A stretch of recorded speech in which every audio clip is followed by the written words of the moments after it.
Chapter 1051. Wudong Mountain, Mysterious Heaven Jade Palace. Outside the eastern heavenly gate, the abbot of Wudong, Taoist priest Qing Su, clasped his hands behind his back and looked down at the sea of clouds. A Taoist child came forward to report, "Abbot, apprentice Sister Lotus Flower has arrived." Taoist priest Qing Su laughed and said, "Let her in." A moment later, a woman dressed in Taoist robes kowtowed. "Greetings, master." Taoist Qingshu was gentle and had the demeanor of an elder. Seeing his only female disciple kowtowing to him, he helped her up. Lianhua Wudong was originally a Chuanjian Taoist sect. I did not accept female disciples. The female disciples of our sect have their own Taoist tradition, and they cultivate in the Green Dawn Temple on the northern mountain. But I broke my vows and accepted you as my disciple. Do you know why? I do not know, Lianhua said respectfully. Taoist Qingshu sighed. Wudong was originally a branch of Kunlun. During the last years of the northern Song dynasty, a descendant of Kunlun went down the mountain to support the Song dynasty. That descendant of Kunlun was a genius, and also the master of a heavenly armament. He came from the imperial army and had always wanted to serve his country. He also created his own heavenly armament, the Way of the Six Armaments. When the Jin invaded, he wrote to the emperor, wanting to use his Kunlun Taoism and the six armaments to resist the Jin and protect the Song dynasty. Unfortunately, the illness of the Song dynasty was too deep. Outside the city of Tokyo, the successor of the Kunlun sect, Guojing, was killed by two mysterious master of the magic blade, Wanyan Min, who later became the master of the celestial wolf blade in the hands of Temujin. Before Guojing died, he gave his Kunlun Taoism to the six armaments, so that it could choose another master. He hoped that after the master of the six armaments received his inheritance, he would be able to drive the barbarians north and support the Song dynasty. Unfortunately, by the time the next master of the six armaments was born, the southern Song dynasty had already fallen. Lianhua exclaimed, "Then the next master of the six armaments, could it be priest Qing Su?" Slightly cupped his fist and proudly said, "That's right, the next owner of the six-armor divine weapon is our Wudong founding master, the one who supported the Han dynasty, drove the Tatars to the north, assisted the Emperor of Heaven's sword master Zhu Yuanzhang to establish the Great Ming, Zhang Sanfeng, Zhang Jinren. That year when the Great Ming dynasty was founded, the Heavenly Emperor's sword, 5 Emperor's saber, Heaven and Earth Warping 6 divine weapon owners were born. The majestic Imperial Ming dynasty drove north to the Meng Yuan Empire, flourishing for a time. That 6 divine armors is the predecessor of our Wudong sect's divine artifact, Taiji. Ancestral Master Zhang lived in Shaolin when he was young. In Shaolin's ancient depository, he discovered the remains of the divine armament Liujia and obtained the Kunlun Taoist Dharma within. Only then did he break out of the sect and head down the mountain to assist Han Tong in reforging the divine armament. Later on, he taught Emperor Taizu of the Ming dynasty and was honored as Taoist Zhang. This was the reason why Mount Wudong was rebuilt during the Hanwu era, and the sect was built for the patriarch. Ancestral Master Zhang inherited the Kunlun Taoist Dharma, so he respected Kunlun as the sect leader. He imitated the Kunlun Jade Palace and built the Wudong Jade Palace. In the eyes of Kunlun, our Wudong was born from the Kunlun divine armament Liujia and was only a branch of Kunlun heading south. But in the Ming dynasty, our Wudong did not decline and flourished for a time. The world only knew of Wudong, not Kunlun. They were indignant, so the two sects gradually drifted apart. It was only during the Republic of China that things turned for the better. At that time, the Taoists were weakened and the demons were on the rise. The two sects reconciled and worked together to overthrow the Han dynasty. Now, Wudong and Kunlun are of the same breath and branch, and are in charge of Taoism together. Now that humanity is flourishing, the heavenly realm government has descended to establish the great unity world. Buddhism and Taoism are but fleeting clouds. The 1,000-year-old orthodoxy is about to come to an end. Priest Qing Su said sadly, China doesn't need us anymore. Lianhua. Yes, master. Lianhua quickly bowed. Priest Qing Su took out a copper box from behind him and placed it in Lianhua's hand. Lianhua's voice trembled slightly. Master, this is. Take the Taiji sword's remains and leave China. Qing Su's voice was deep as he exhorted, reforge the divine armament. There are still Han people overseas. Continue our Wudong orthodoxy. Remember, Wudong's roots are in China. Don't forget your roots. Otherwise, the divine armament will abandon you and return to China. I won't be able to rest in peace even if I die. Master? Lianhua held the copper box and was puzzled. Why is this necessary? This is a joint decision of Buddhism, Taoism, and Confucianism. Other than the Tri-Sovereign Sword, which refuses to leave the old land, the other divine armaments and demonic blades will be taken out of the country by the weapon masters and reforged outside the country. This is to prepare for the Millennium Calamity and the eternal demonic calamity. Go. Go rest. Priest Qing Su stood up and turned his back to her. Lianhua's eyes were brimming with tears. She accepted the copper box and kowtowed to Priest Qing Su 3 times. Only then did she reluctantly bid farewell. Before she left the mountain, Shi Xiang found her and asked, Lianhua, do you have a place to stay on this trip? Lianhua shook her head. Lianhua has been raised on the mountain since she was a child. I have never left the mountain. This trip is boundless. I don't know where to go. I heard that the government's most wanted criminal, Fu Manzhou, Lord Man, has fled abroad. Fu Manzhou is a remnant of the Qing government during the Republic of China. After his demonic blade, the spherical heaven ring, was destroyed, he has always wanted to reforge it. Unfortunately, divine armaments and demonic blades do not recognize a second owner. He was rejected by the demonic blade and could not reforge it. So, he took in a disciple and wanted to borrow his disciple's hand to reforge the demonic blade. His disciple is said to be called Jing Shangqi. Now, he is carrying the remains of the demonic blade to a small and poor country in the African continent. 3 years ago, the clone of the primeval demon created by the Americans wreaked havoc in North America. He passed down a peerless martial art, the 12 gates of heaven and earth. It was the primeval demon's demonization of the Shaolin Temple's 12 gates of golden bell shield. It was obtained by a Western barbarian. Over the years, he has gradually mastered peerless martial art. He wants to conquer that small country in Africa. Fu Manzhou has a friendship with him. Jing Shangqi must be plotting something. Lianhua was puzzled. Africa is so desolate. Which small country can cause so much trouble? Shi Xiang smiled. Junior sister, don't look down on this country. According to the Wudong book collection, this country is the only place in the world that produces Tai adamantine. Tai adamantine is one of the 6 most precious metals used to reforge divine armaments. It is extremely precious. Lianhua thought for a moment and cupped her fists. I understand Shi Xiang's intention. Don't worry, Shi Xiang. I won't let Fu Manzhou succeed. Shi Xiang was relieved. He handed her a plane ticket to Kenya and said, that small country is called Wakanda. They are afraid of the outside world spying on the Tai adamantine mine, so they have always been closed off. So, there are no direct flights there. I bought you a ticket to their neighboring country, Kenya. I also told Kunlun to take care of you there. Kunlun will arrange a guide for you wherever you go. The new director of S.H.I.E.L.D., Coulson, looked at the few old men in front of him with a bitter face. It was Captain America who stood up to ease his embarrassment. Steve said solemnly, Crow disappeared after the war at sea.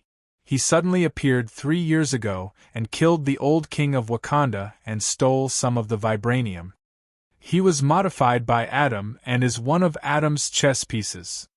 Now that Crow has reappeared and contacted many supervillains to invade Wakanda, the Avengers can't just sit back and do nothing.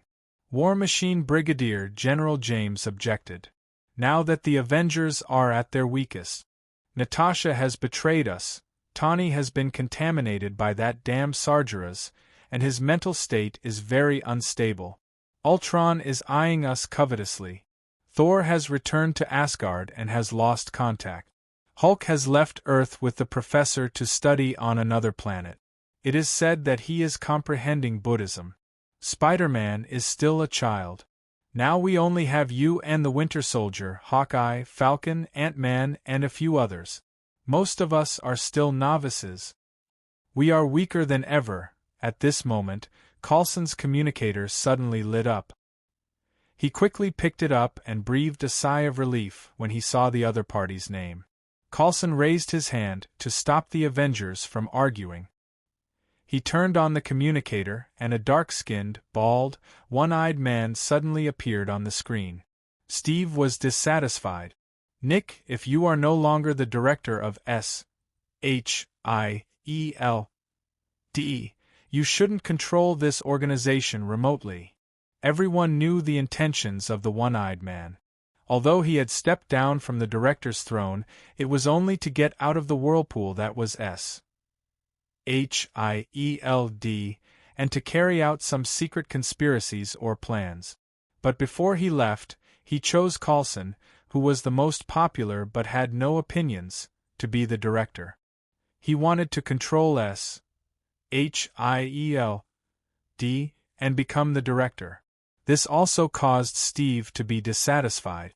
Captain SHIELD is too conspicuous. It has become a target for aliens and criminals who are plotting against Earth. Someone must act in a more secretive place. The one-eyed man said, since the disaster of Adam, the Avengers have been greatly weakened. I have been looking for new members for the past few years. Now that the crisis has come again, it is time to replenish the strength of the Avengers. What the one-eyed man did not say was that since Anthony Stark was mentally contaminated by Sargeras, suffering from his own unstable and self-destructive mental state, and began to drink heavily, the Avengers lacked a leader to compete with Captain America. Now that Captain America was almost the only leader, it was time to add sand to the Avengers. He had already chosen a new leader to replace Stark, a stubborn, self-opinionated, and powerful hero. The reason why the one-eyed dragon did not introduce her to the Avenger was that he was worried about her character. She was not a person who would willingly submit to others. She was a control freak, a paranoid maniac, and a petty woman who had gone through menopause for decades and was not likable. The vibranium produced by Wakanda is one of the most precious resources on Earth. The one-eyed man said, 3 years ago, just a ship with less than 250 kilograms of vibranium caused the most destructive battle. Now that area of the sea is still a no-fly zone. Once someone appears nearby, they will hear some mysterious whispers and gradually go crazy. We must protect Wakanda's vibranium from being used by those criminals. So I agree with the captain's view. The captain will lead people to help Wakanda destroy Ulysses Crow. The one-eyed man secretly said in his heart, then it will be convenient for me to add sand. The Avengers cannot be a one-man team of heroes. The new heroes need the captain to leave temporarily to prevent them from being captured by the captain's personal charm. Chapter 1052. Strange and Chen-Ong were travel-worn. From northern Sudan to Wakanda, they had been walking for a week. Along the way, there were tribal militias in turmoil and the unstable situation in Africa. It was a ghastly sight to see. In most of the countries on the African continent, the government was like an empty shell. This place had become the source of the war between warlords.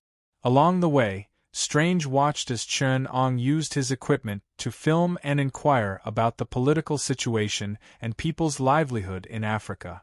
He wrote down many documents, but he was still puzzled. In the end, on the second day they arrived at the Kenyan border, Hield found them. Agent May knocked on the door of the hotel they were staying in. After Strange opened the door for her, she threw a stack of documents in a transparent document bag on him. Then, she threw one to Chen, who was writing a document next to him. These are the relevant documents of the United Nations Office for the Coordination of Humanitarian Affairs and Disaster Relief Coordinator. Now, you are the joint investigators sent by China and the United States to investigate the humanitarian disaster in Africa. May glanced at Chen and said angrily, Hield doesn't owe you anything now. Don't keep mentioning the 280 million. Chen patted the documents beside him and said, Print these documents again. I want to officially make a copy of them to the United Nations. Strange picked up the documents in his hand and flipped them over and over again. There was nothing wrong with them. These were completely based on his and Chen Ang's real identities. The documents showed that he was a well-known neurosurgeon in New York. He joined Doctors Without Borders 6 years ago to provide medical assistance to Africa. Later, he was hired as the United Nations Disaster Relief Coordinator to investigate the humanitarian disaster in Africa. Chen is a senior insurance investigator for the Chinese government. A year ago, he was sent to Africa to investigate the African Aid Project. 3 months ago, he was hired as the United Nations Disaster Relief Coordinator to lead the joint investigation of the humanitarian disaster in Africa. Chen said, With this identity, we can officially go to Wakanda. Although Wakanda is closed, it is still a member of the United Nations. These days, from the northeast of Africa to Wakanda, I have completed the relevant investigation documents of the countries along the way. Soon, I will file them with the United Nations. We will enter Wakanda in the name of the Humanitarian Disaster Investigation and officially contact the Wakanda officials. So you asked Hield to forge these identities? Strange asked with a strange expression. Chen looked at him in surprise. I have an official background in China. You are an American citizen and have the help of Hield. Behind us are China and the United States, or rather, the People's Revolutionary Alliance and the United States and their allies are endorsing us. Of course it was true. Official endorsement. You can keep this identity in the future, you can use it at any time. Chen stuffed the relevant documents into his briefcase, then hung a new suit tailored to his body type in the closet. These clothes were also provided by Agent May. Agent May also said, Please wait for a while. A new colleague will be arriving soon. Tell him to meet us at Wakanda. Chen used United Nations paper to reprint and bind the relevant documents as he asked, How should we address our new colleague? His name is Steve. He is the Disaster Relief Coordinator sent by the American government. You are the Disaster Relief Coordinator sent by China.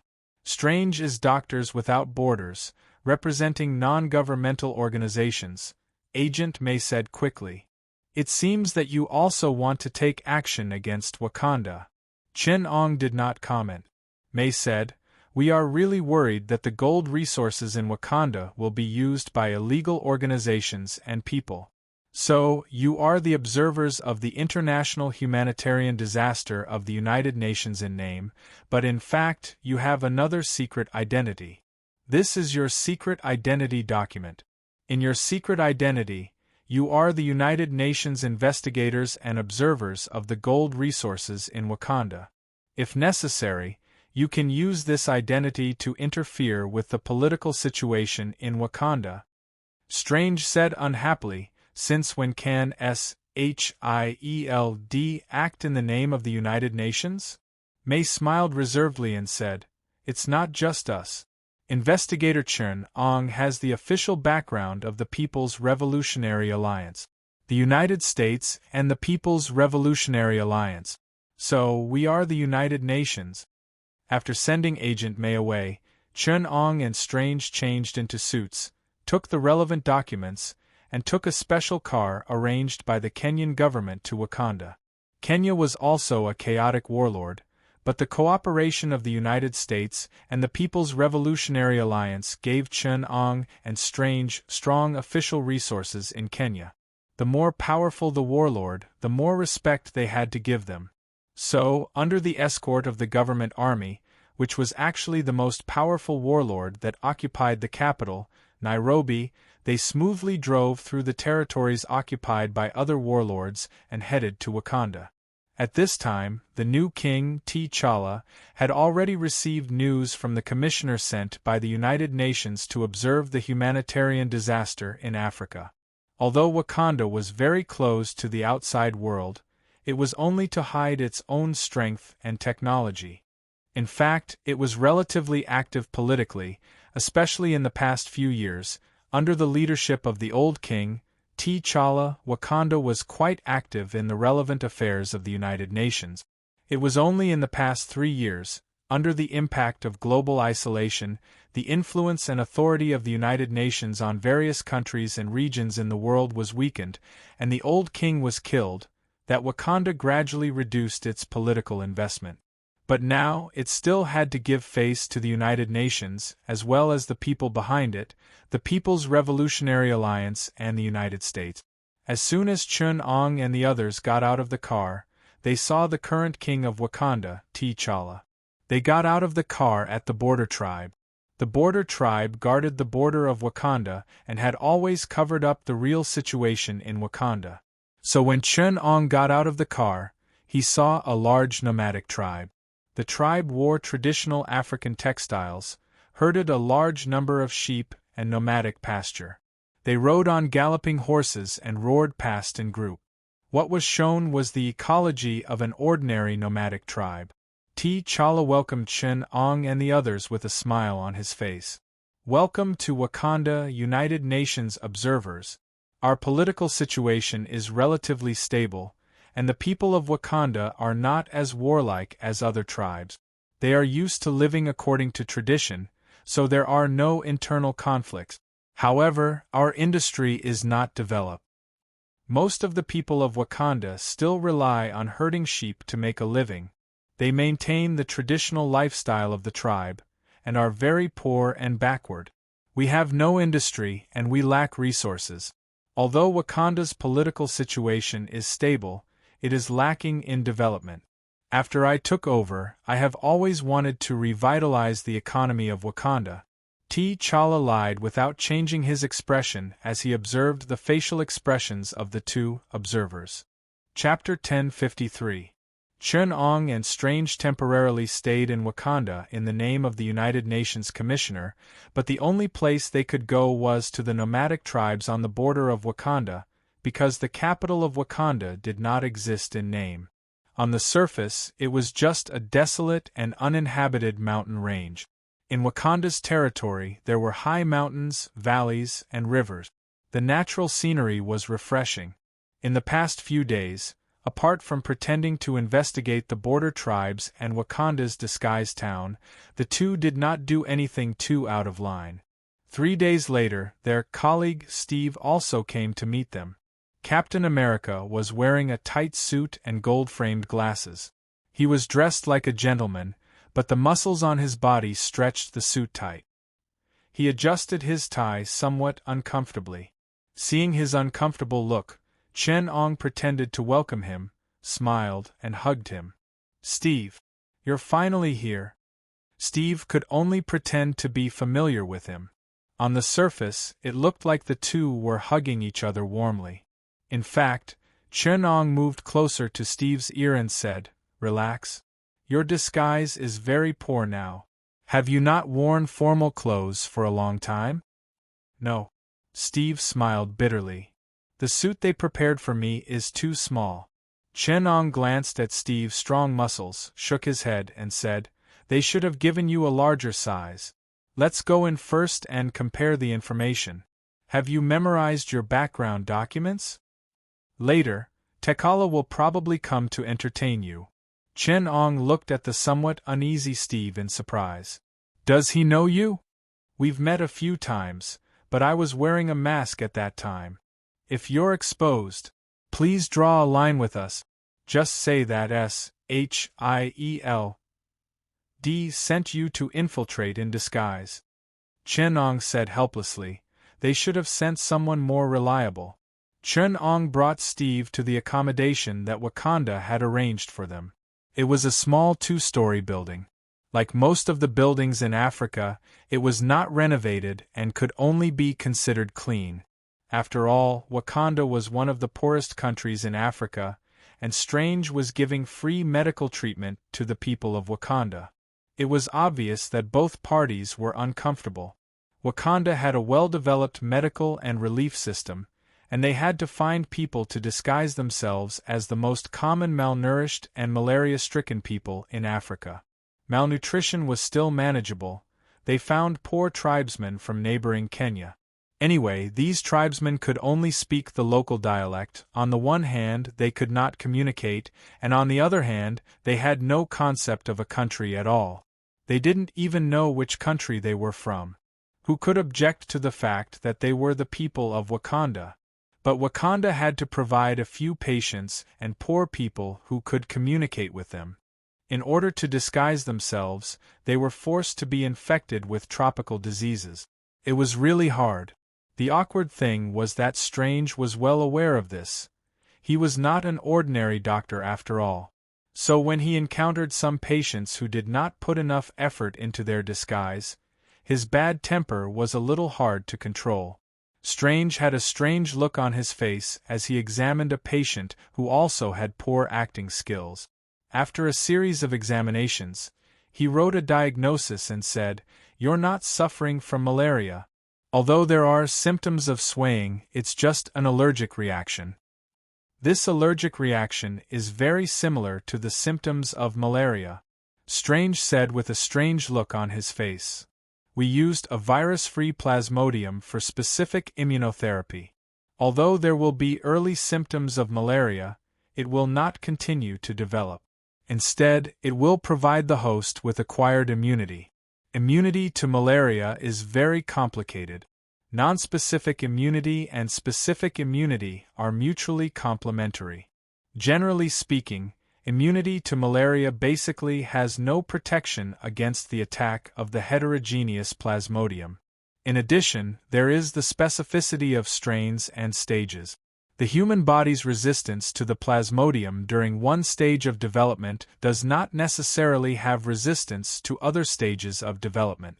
This is a world-class problem, but you seem to have solved it. This virus-free plasmodium is equivalent to a perfect compound vaccine. This can't be a creation of nature, a medical miracle, but the result of quite advanced technology and medical systems. It was obvious that the patient opposite him was also very flustered. What should he do?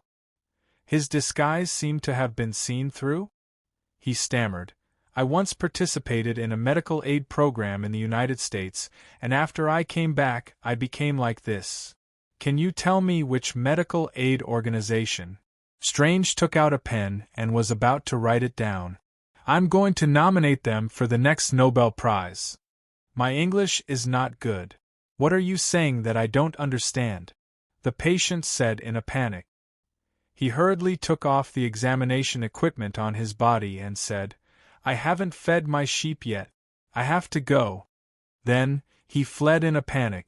When the other patients saw this situation, they also scattered in confusion, leaving behind a few real patients from primitive tribes. Strange saw Steve and Chen Ong at the door. He got up, took off his stethoscope, and said, These people's disguises are simply mocking me. A few of them who are not sick, but they used newly infected and undeveloped pathogens for me to examine. There are also those who pretend to be seriously ill with allergic reactions.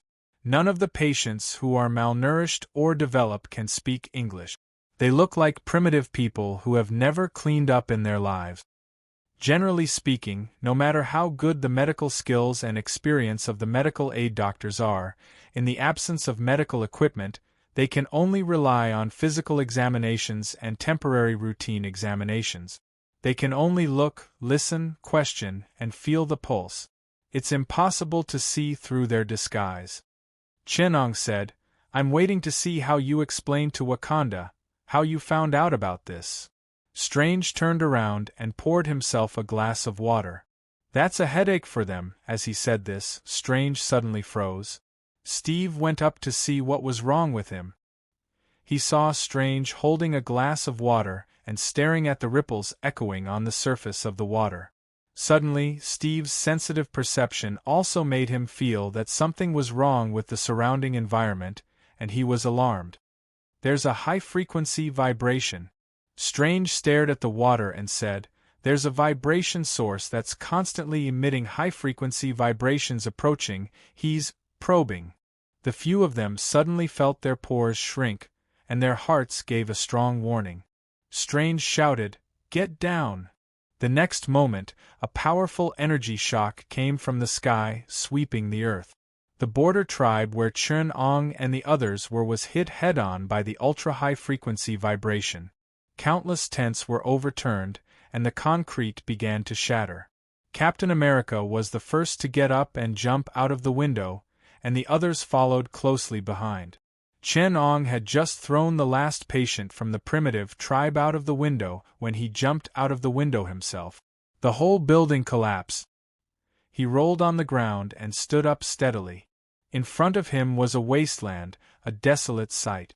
The peaceful settlement had turned into ruins in the blink of an eye.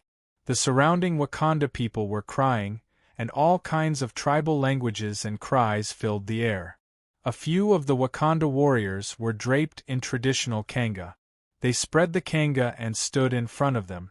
Blue energy flowed around the kanga. From its appearance, the kanga looked like a large rectangular piece of floral cloth. The edges of the floral cloth were wide and there were colorful patterns in the middle. They were all Wakanda's mysterious characters. As the energy flowed, the patterns lit up and formed an energy shield in front of the warriors. In the sky, with the sound of the alarm, a protective shield visible to the naked eye was activated. A huge light blue canopy fell from the sky, protecting the entire border tribe. Outside the canopy, a tall man in silver was floating in the air. His body emitted energy waves continuously, supporting him to float in the sky. He looked down at the border tribe, and lightly placed his hand on the energy canopy. The canopy shook violently, reverberating with dense ripples. The border tribe warriors on the ground roared, and let out strange battle cries. The man in the sky tilted his head, looking down on them. Strange, Chen-Ong, and the others observed the sudden change calmly. Steve, on the other hand, went up to help save the people. He dug out the injured Wakanda people from the ruins. Fortunately, the people of the border tribe did not like concrete houses because of their nomadic culture. They usually lived in tents. Although the tents looked simple, they were high-tech product. The surface of the tents was made of traditional African fabric, and it could raise an energy barrier. Therefore, after the impact, the casualties were not serious. But there were still many people who were injured. Steve carried a little girl with a broken leg and rushed over. He said to Strange, "Help take care of her." He then turned around to save the others. Strange helplessly fixed the injured person's wound. He knew with a touch. "Her leg bone is broken. We need to fix it. Find me a stick," Strange said to Chen-Ong. But Chen-Ong only dug out a small box from the nearby ruins. He found a piece of fabric that looked like gauze, walked up to the patient and said to Strange, "Get out of the way." Strange obediently gave way. Chen-Ong wrapped the fabric around the twisted calf a few times, then touched the pattern on it. Blue energy flowed through the fabric, and the fabric swelled up, protecting the injured area like an air bag. At the same time, it released anesthetic freezing gas, which began to slightly correct the bone. The nanomachines began to repair the wound and remove the bone fragment. Only then did Strange see the surrounding Wakanda people take out these things and stick them on their bodies. The bleeding was stopped and the internal injuries were treated. At this time, Steve had already rushed back with another injured woman in his arms. Chapter 1054. The moment a hole appeared in the protective shield, An invisible vibration wave passed through the hole and swept towards the camp of the border tribe. Wherever the energy wave swept through, the trees, tents, and even the fences of the sheep sheds were all shattered in the vibration. The debris shot out in the direction of the sound wave. The most terrifying thing was the equipment made of vibranium. Under the vibration of the high-energy sound wave, vibranium vibrated at an extremely high frequency of hundreds of millions of times per second. The internal energy of these vibrations was converted into kinetic energy. Just a tiny bit of it was enough to accelerate those vibranium items to a high speed of more than Mach 5. Captain America saw with his own eyes that a vibranium spear stuck diagonally into the ground was vibrating at an extremely high frequency under the impact of the sound wave. This strange metal with extraordinary conductive properties seemed to be accepting the powerful energy transmitted by the sound wave. As the frequency of the sound wave changed, the resonance of the vibranium spear also changed. As this change reached its limit, Steve saw the spear ring by itself, and an invisible vibration wave burst out. It bounced up from the ground, spun, and flew out following the direction of the sound wave. The sound wave that passed through the protective shield weakened very quickly, so these vibranium weapons were only wrapped in the shock wave and shot towards the border tribe warriors. At this time, the border tribe warriors had already assembled into teams. They put their hands on their shoulders, lined up in a row, and unfolded their cloaks, kaga. The rough Wakanda characters and patterns flowed with energy, and the vibranium threads woven into them emitted a bright blue light. The shield-shaped barrier formed by energy was connected together, forming a barrier. Countless vibration waves, infrasound, sound wave, ultrasonic wave, light wave, electromagnetic wave, and shock wave interweave together to form a shock wave that hit the barrier head-on. It only caused a slight impact to the human wall of the Wakanda warriors. The energy shield wall was not damaged at all, but the spear that followed immediately carried an unimaginably powerful force. The spear that broke through the sound barrier at a high speed of Mach 8 only left a silver light in the air. With unparalleled force, it pierced through the energy shield wall and nailed the Wakanda warriors to the ground one by one. The tail of the spear was still trembling rapidly, turning into a circle of afterimages. The chief of the border tribe in the middle of the shield wall roared when he saw that many of his warriors had fallen beside him. He was extremely angry. After the spear broke through the energy shield wall and killed more than 10 warriors, even if the other warriors reacted quickly, they still couldn't fill the gap in time. The shock wave broke through the shield wall and leaked some of its power through the gap. Behind them were the old and the weak of the tribe. Just a bit of the power that leaked out had affected dozens of old and weak women and children. Those who were slightly better off were hit head-on by the powerful shockwave and suffered minor injuries. Those who were even more unlucky were grazed by the low-frequency sound waves mixed in the shockwave and died on the spot with their internal organs ruptured. Steve, who was helping to rescue the injured at the front line, was also swept away by the aftershock. The impact threw him violently into the ruins and buried him in debris. Strange had to stop the rescue when he saw this. He shook his head and said, "They're innocent. I can't turn a blind eye to this." After Chen Ong dealt with the patients, he said, "Many people are injured here. That's why I have to stop people from getting hurt." Strange took off his suit and a cloak rushed out of his suitcase. With a hint of excitement, it wrapped around his body and continued to push Strange towards the battlefield. "Magic floating cloak," Chenong said, "looks like you've made up your mind, Strange. You're no longer a doctor in your heart. You've chosen to be a warrior." Strange turned around and went to the front line of the battle. Shadows of runes appeared on his hands and a complicated magic circle formed on his palm. He drew a semicircle with his right hand to the side of his body. In the blink of an eye, the sky and the earth turned upside down. A transparent glass-like space isolated the battlefield. The warriors of Wakanda were surprised to see that a spatial barrier had appeared behind them, isolating the old and weak of the border tribe from the battlefield. The United Nations Commissioner, who had changed into a strange cloak, walked towards them. Some of the warriors subconsciously turned around and raised their spears at him, but that man spread out his hands and said, "We are friends, not enemies." The young chief of the tribe at the border looked at him deeply, then turned around and shouted, "Not enemies! Continue to fight." When Strange passed by the ruins, Steve also struggled out of it and said to him, "Count me in." Strange hesitated for a moment before pulling him into the mirror dimension as well. On the other side, Chernong also placed the medical supplies that he had found in the ruins next to a slightly clean bed. Several Wakanda women were beside him as assistants and began to rescue the wounded. He stopped the bleeding and stitched up the wounded while manipulating the voodoo doll. The resurrected corpses that had been appearing beside them as local guides began to move involuntarily. The wizard said helplessly, "I'm willing to fight. Can you not control my body?" Chernong sneered and said, "You don't know how to fight at all." The warriors of Wakanda formed a battle formation and faced the man with a silver metallic luster. Strange had already risen into the air and floated directly in front of the enemy outside the protective shield. He also used his suspension ring to open a spatial door and took out Steve's round shield. Steve smiled and said, "I was worried that I didn't have a suitable guy. If you were here, the battle in New York wouldn't have been so difficult." "I didn't have time to rush over at that time, Captain."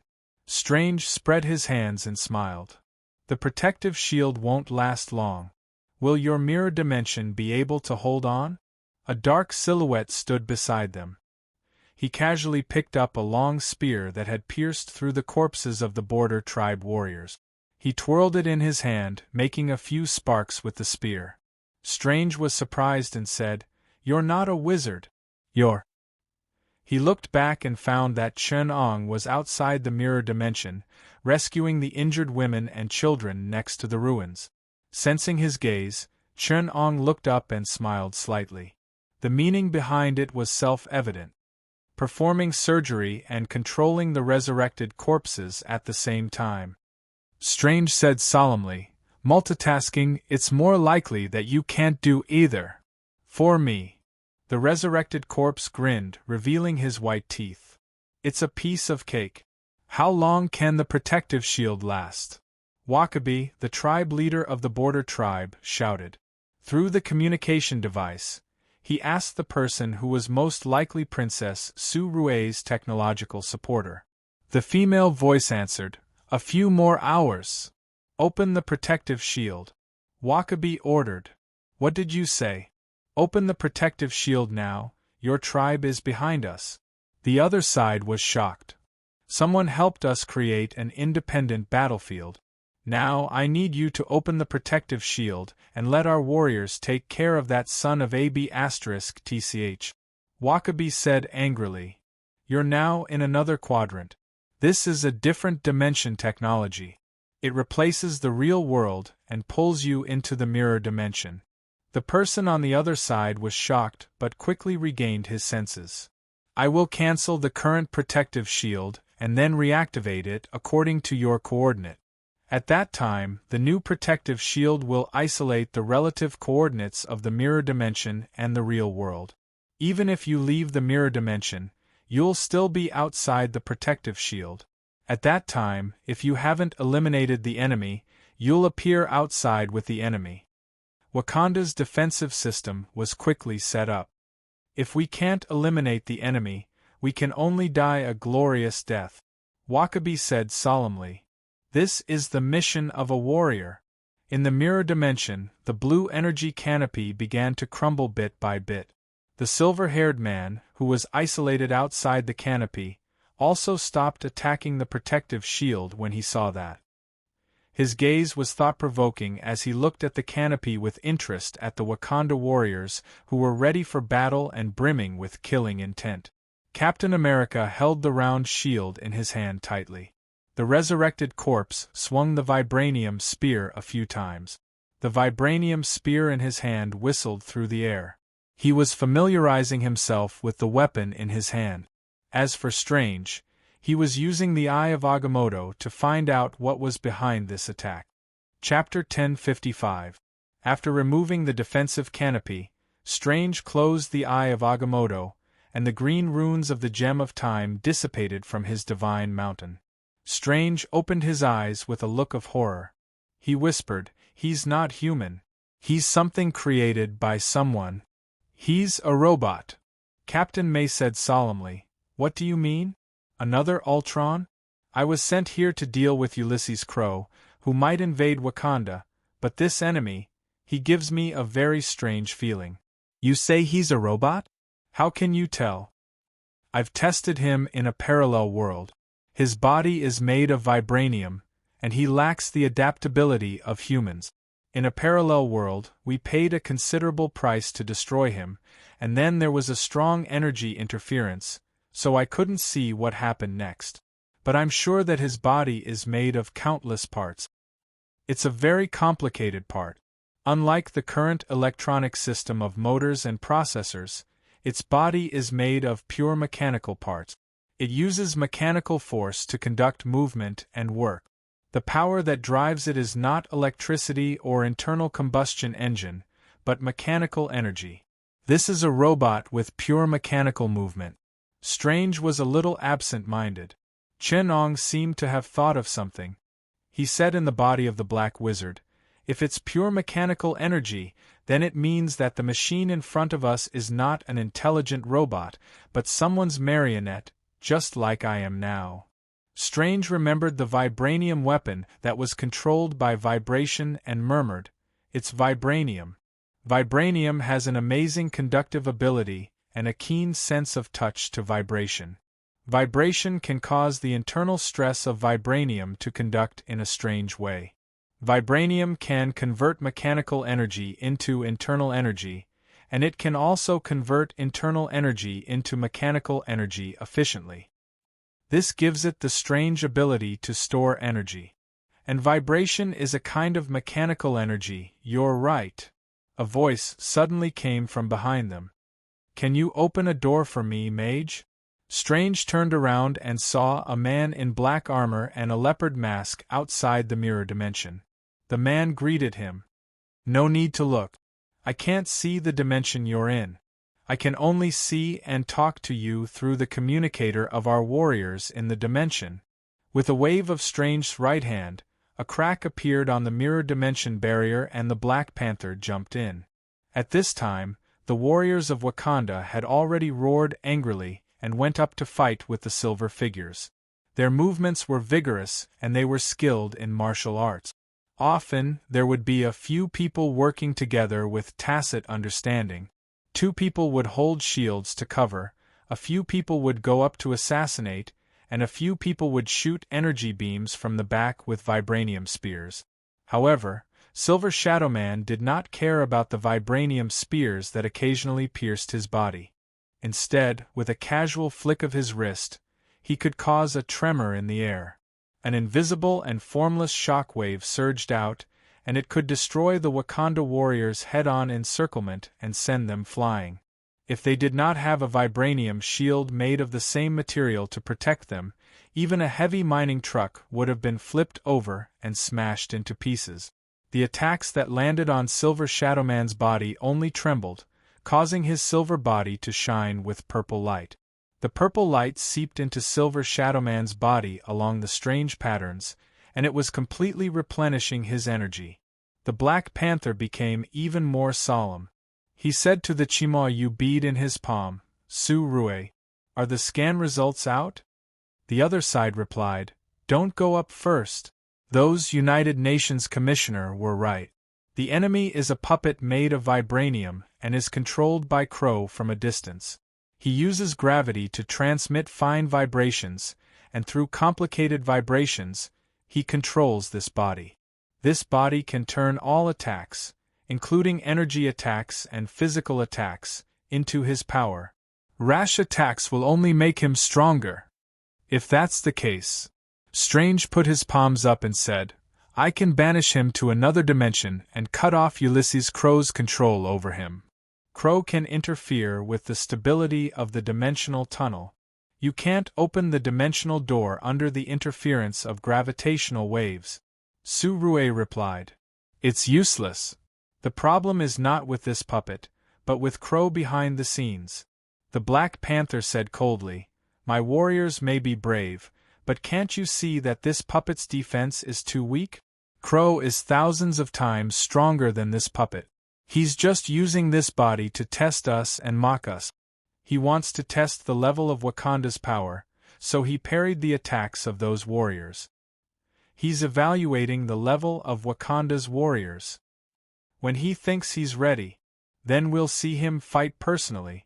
Strange and Steve looked at each other and said, That's why we have to get rid of him cleanly without exposing too much of our strength. That way, Crow will think that he's not ready and will go back to accumulate his strength. If we fight Crow now, Wakanda can't afford such a loss. The Black Panther said, We have to get through this. He turned to look at the three of them and said, I need your strength. Because we're not Wakanda's own strength, so we're not afraid that Ulysses Crow will figure out the trump card you've prepared for him, right? Steve asked. The Black Panther said calmly, Yes, we need the strength of the United Nations now. Princess Su-Rue's voice came from the Chima-Yu bead in his hand. The United Nations sent 3 commissioners to investigate the humanitarian disaster. Now 2 of them are standing here with their weapons and have become brave warriors. Only one is there taking care of the injured dutifully. So the 2 of you sneaked in to spy on Wakanda's situation? In the end, there's only one United Nations coordinator working. I've seen your surveillance video and have long been suspicious. There's only one person working every day, preparing documents and investigating the nutrition and medical conditions of the people of Wakanda. She said discontentedly, All the investigation documents are from the hands of another person. He's now organizing the rescue in the rear. I think he's the only real United Nations official. You're all spies sent to spy. Strange almost burst out laughing. After uttering half a word, Strange suddenly remembered that he could not ruin his own comrade's reputation. He forcefully swallowed back the rest of his words. Of course he knows, he's covering for you. After all, you have to find someone who can work as a cover. Princess Su-Rue said relentlessly. Steve had to explain, We're just here to help you. Shield found out about Ulysses Crow's attack on your spies, so they sent me to investigate. The mask on the Black Panther's face was suddenly removed, revealing his face. Captain, of course I trust you. But I don't trust Shield. Just as they were in a deadlock, the Black Wizard controlled by Chen-Ong had to interrupt. Hey, friends, let's put down this little dispute first, okay? The robot over there seems to have collected the data. He needs more data now. Before he finished speaking, he saw the silver shadow move. It was incredibly fast, like a stream of light. It directly appeared in front of Wakabi and punched him. In this situation, Wakabi had almost no time to do anything. He could only subconsciously raise his left arm and open a vibranium shield. With a loud bang, a violent shockwave exploded forth. In an instant, this energy poured out in torrents as if it was crushing dry weeds and smashing rotten wood. Then, the vibranium shield on Wakabi's left arm suddenly distorted and exploded under the unparalleled shockwave. Wakabi's left arm was twisted into an unnatural position. The white bone stubble pierced through his skin. Under the intense pain, he roared and was thrown out heavily. He hit the ground in the distance and fainted without a sound. The warriors of the tribes at the border covered their chiefs and retreated. The Black Panther did not care about his good friend. He pressed on the Chima-Yu and said, Su-Rue, did you find its weakness? Its power is very mature and stable. Vibranium is the most compatible material with vibration wave. All the methods I have to restrain vibranium are related to vibration. The only weapon that can break the defense of vibranium is a sonic weapon. But now we're facing a sonic weapon made from vibranium. Its structure is very stable, and it can absorb the specific vibration that destroys vibranium. Vibranium is almost indestructible, regardless of whether we can find its weakness or not. We have to attack, Steve said. He raised the round shield and rushed forward to block Silver Shadowman. The fist that contained a powerful vibration wave hit the round shield, and Captain America almost could not hold the shield in his hand. But at this moment, Silver Shadowman, or rather Crow, who was behind him, showed a surprised expression. He opened his mouth and spoke with a strange voice that sounded like metal rubbing against each other. A new vibranium alloy formula? The vibration that causes vibranium to lose its energy activity doesn't have a good effect on this. Silver Shadowman sighed and said, Captain, I always thought that you only have a normal vibranium shield in your hand. That's why I've always looked down on it. Now, it seems that I was wrong. The vibranium shield in your hand is made with a brand new alloy formula. How interesting! He opened his right hand and grabbed the round shield. Then, he opened his left hand and delivered a powerful shock wave. Captain America could not withstand this powerful force at all.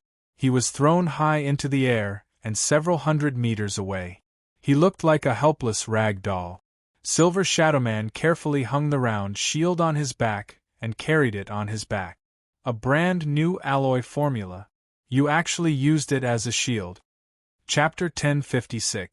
In the Wakanda National Research Center inside the mine, Princess Su-Rue was providing remote resources to T'Challa on the battlefield. The supercomputer scanned the structure of the silver shadowy vibranium golem and conducted simulations and analysis. On the other side of the battlefield, Captain America was knocked to the ground. This sort of injury would not have much of an effect on Steve, who was used to going through life and death situations. But Silver Shadowman's attack contained an incredibly tricky concussive force. Captain America felt as if his skull was trembling violently like a laundry bucket.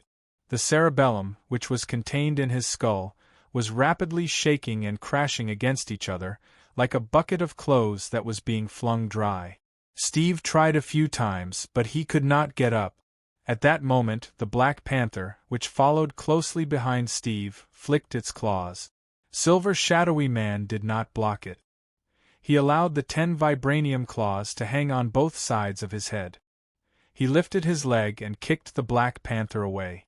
Holding his stomach, he fell to his knees. T'Challa slid a long way and stopped beside Captain America. The sharp vibranium claws only left 5 purple marks on the sides of Silver Shadowy Golem's head. The purple energy patterns that represented the vibranium's internal energy disappeared into the depths of the vibranium golem's body bit by bit to replenish its energy. Then, the marks disappeared without a trace. Silver Shadowy Man was not hurt at all. Floating in midair, Strange finally formed a formation. He pulled out an energy whip that was formed by the condensation of magical energy in his right hand. He flung the whip in the air, and the energy whip, which sparkled with sparks from spells, trembled violently. The body of the whip, which seemed to be materialized from energy, turned into a ray of light like a bolt of lightning and shot straight at Silver Shadowy Man's chest. The magical energy pierced through the air and let out a noise that sounded like countless sharp cries of birds. Silver Shadowy Man finally became serious.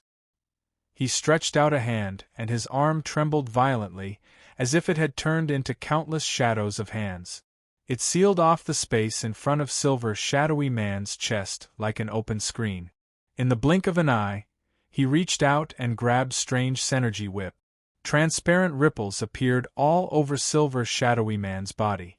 These ripple-like phenomena, which were formed by the powerful vibrations that distorted the air, rose from all parts of the vibranium golem's body.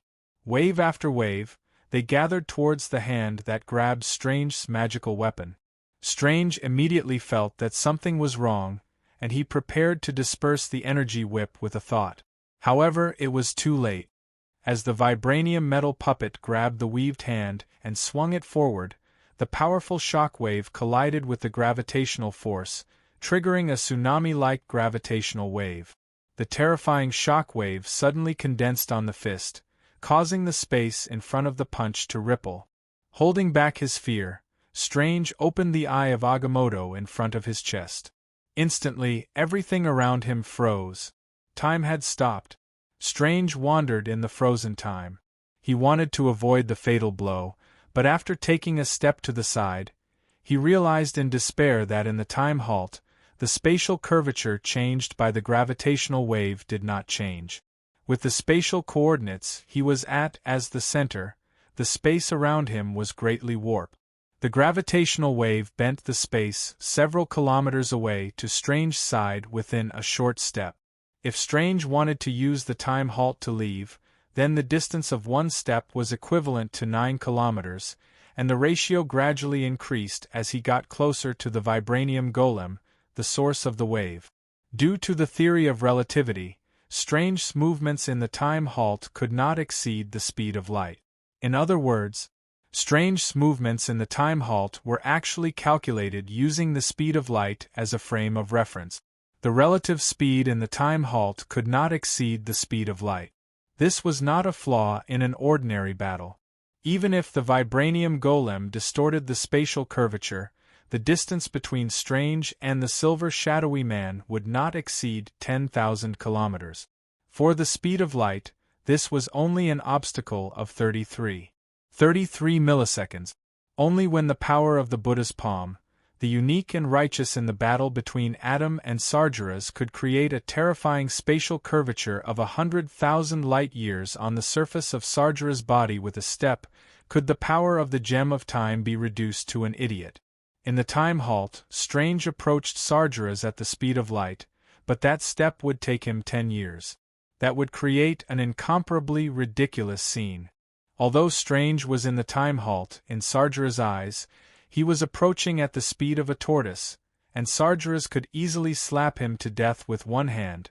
Who was the one in the time halt? Right now, Strange didn't have that much trouble facing the vibranium golem.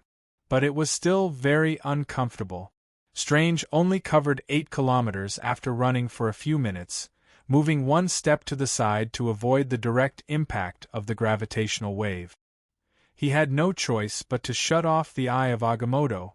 It wasn't that he didn't want to run a little further, or simply run to the vibranium golem to find a way to interrupt its attack, but his magic power could no longer support the consumption of the gem of time. Moreover, Strange felt that in the time halt, some things were whispering and looking at him greedily. Some things that were outside of time and rejected by this universe were watching him. These things couldn't come into contact with any life or matter within the time of this universe, but now Strange felt that this aspect of the universe's protection seemed to be weakening. Some invisible hands were pulling him, making him feel a little heavier. This was a very bad sign, so the barrier between him and these things was weakening. Only then did he remember Chen Ong's warning, for the life within, time was a kind of restraint, but also a kind of protection. Strange steeled his heart and shut off the eye of Agamotto. Then, at a speed that he couldn't react to, he was knocked out.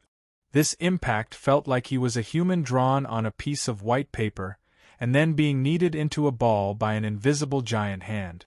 It was a kind of complete distortion and destruction. It didn't destroy his integrity, but it completely subverted his existence.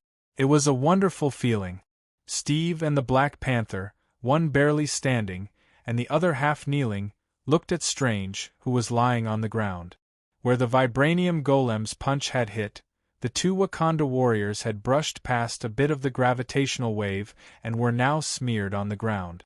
And in the mirror dimension, countless cracks had appeared on the seemingly frosted glass-like spatial barrier. It must be known that this seemingly solid glass-like barrier was essentially space. That was the destruction of the spatial structure. Strange was a little desperate. He lay paralyzed on the ground and muttered, "Unless the weakness in its structure is found, there's no way to fight this battle." Princess Su Rue frantically manipulated the structure of the vibranium golem. She sobbed, "I'm calculating." At this time, only the resurrected corpse controlled by Chun Ong was left holding a spear horizontally in front of the vibranium golem. He said calmly, "The most prominent characteristic of vibranium is vibration. The strength of this metal lies in its strange physical properties in response to vibration. The frequency of its own vibration makes it ever-changing. Vibration makes it invincible. Vibration makes it indestructible. It can perfectly conduct vibration and is the best carrier of mechanical force. It can also feel the smallest and most powerful vibration of the universe. It is the perfect carrier of all waves, an almost perfect substance. But vibration is its strongest aspect, but also its weakest aspect." Chun Ong pointed his spear at the vibranium puppet and said, "The reason it is so powerful now is because the vibranium that makes up its body has reached a perfect state under the regulation of the complex vibration model inside. It is because the vibration waves in its body are complete and harmonious. But as long as this harmony is destroyed, the vibranium will be destroyed. It will be unable to withstand a single blow." Su Rue suddenly said, I know. I will now bring in a new formula and calculate a new mechanical model. Give me some time. I will soon be able to calculate a way to destroy this harmonious resonance." Chun Ong sighed and said, "There's no time." The vibranium golem laughed with the sound of metal rubbing against each other. "Interesting, someone finally saw through the secret of this body. You have a bright future. How about working with me? If you and them protect Wakanda, will Wakanda's wealth be given to you? But as long as you rely on me, I am willing to share everything, including the endless vibranium in the mine." Chun Ong was silent. The golem then tempted, "Don't worry, I am a person who keeps his promises and is willing to share. Let me think. Stark and those in the same profession can prove it for me. It is too wasteful to let the people of Wakanda take possession of these vibranium. For some reasons, I must use them to conduct some experiments on vibration and vibranium properties. As long as you can contribute your wisdom to this, I will not be stingy with anything."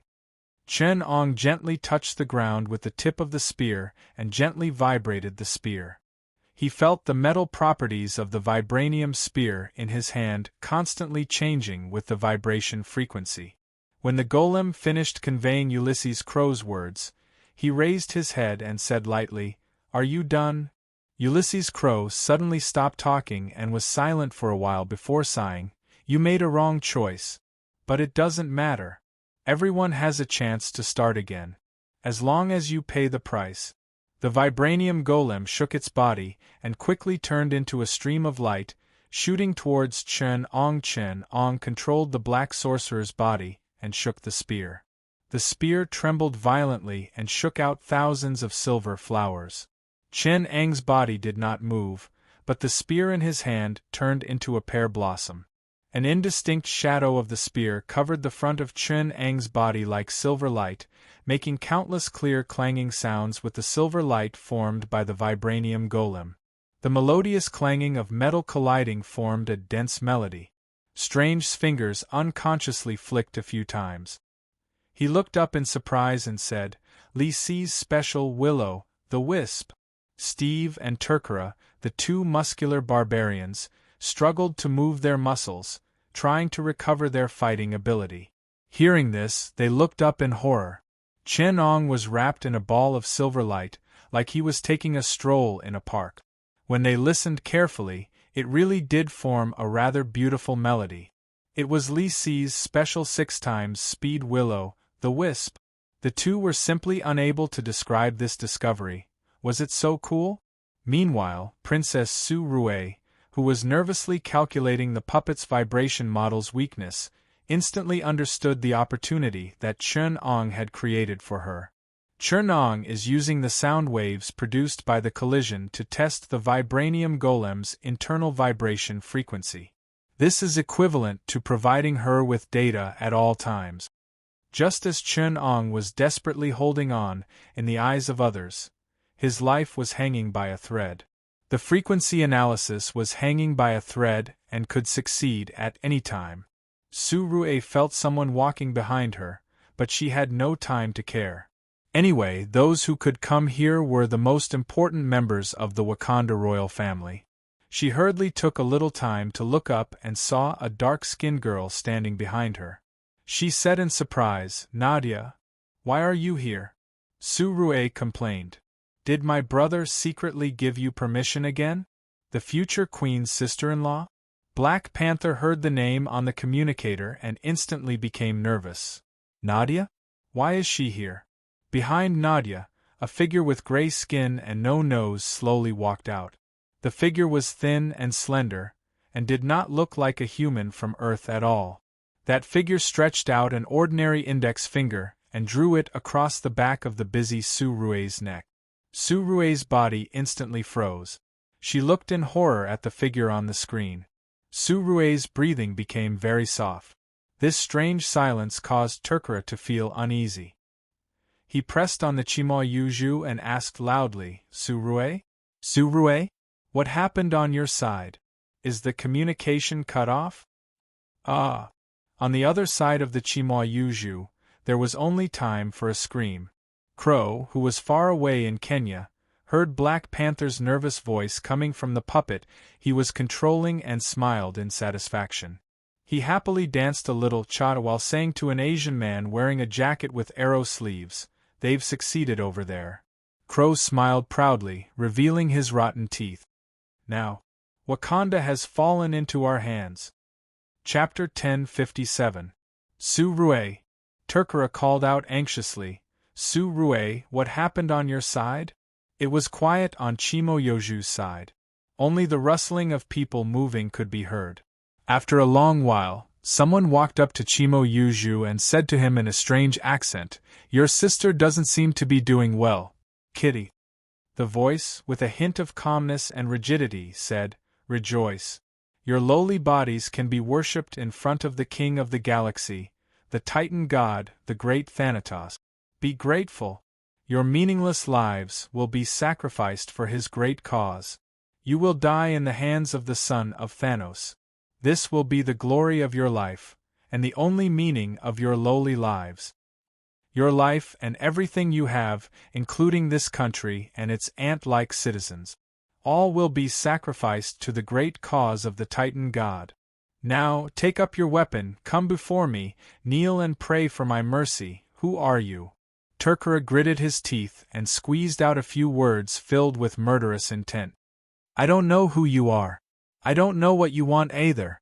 But if you let my sister and my lover come to harm, if you dare to invade the people of Wakanda, I swear in the name of the Black Panther that I will take revenge until I turn you and your master into ashes.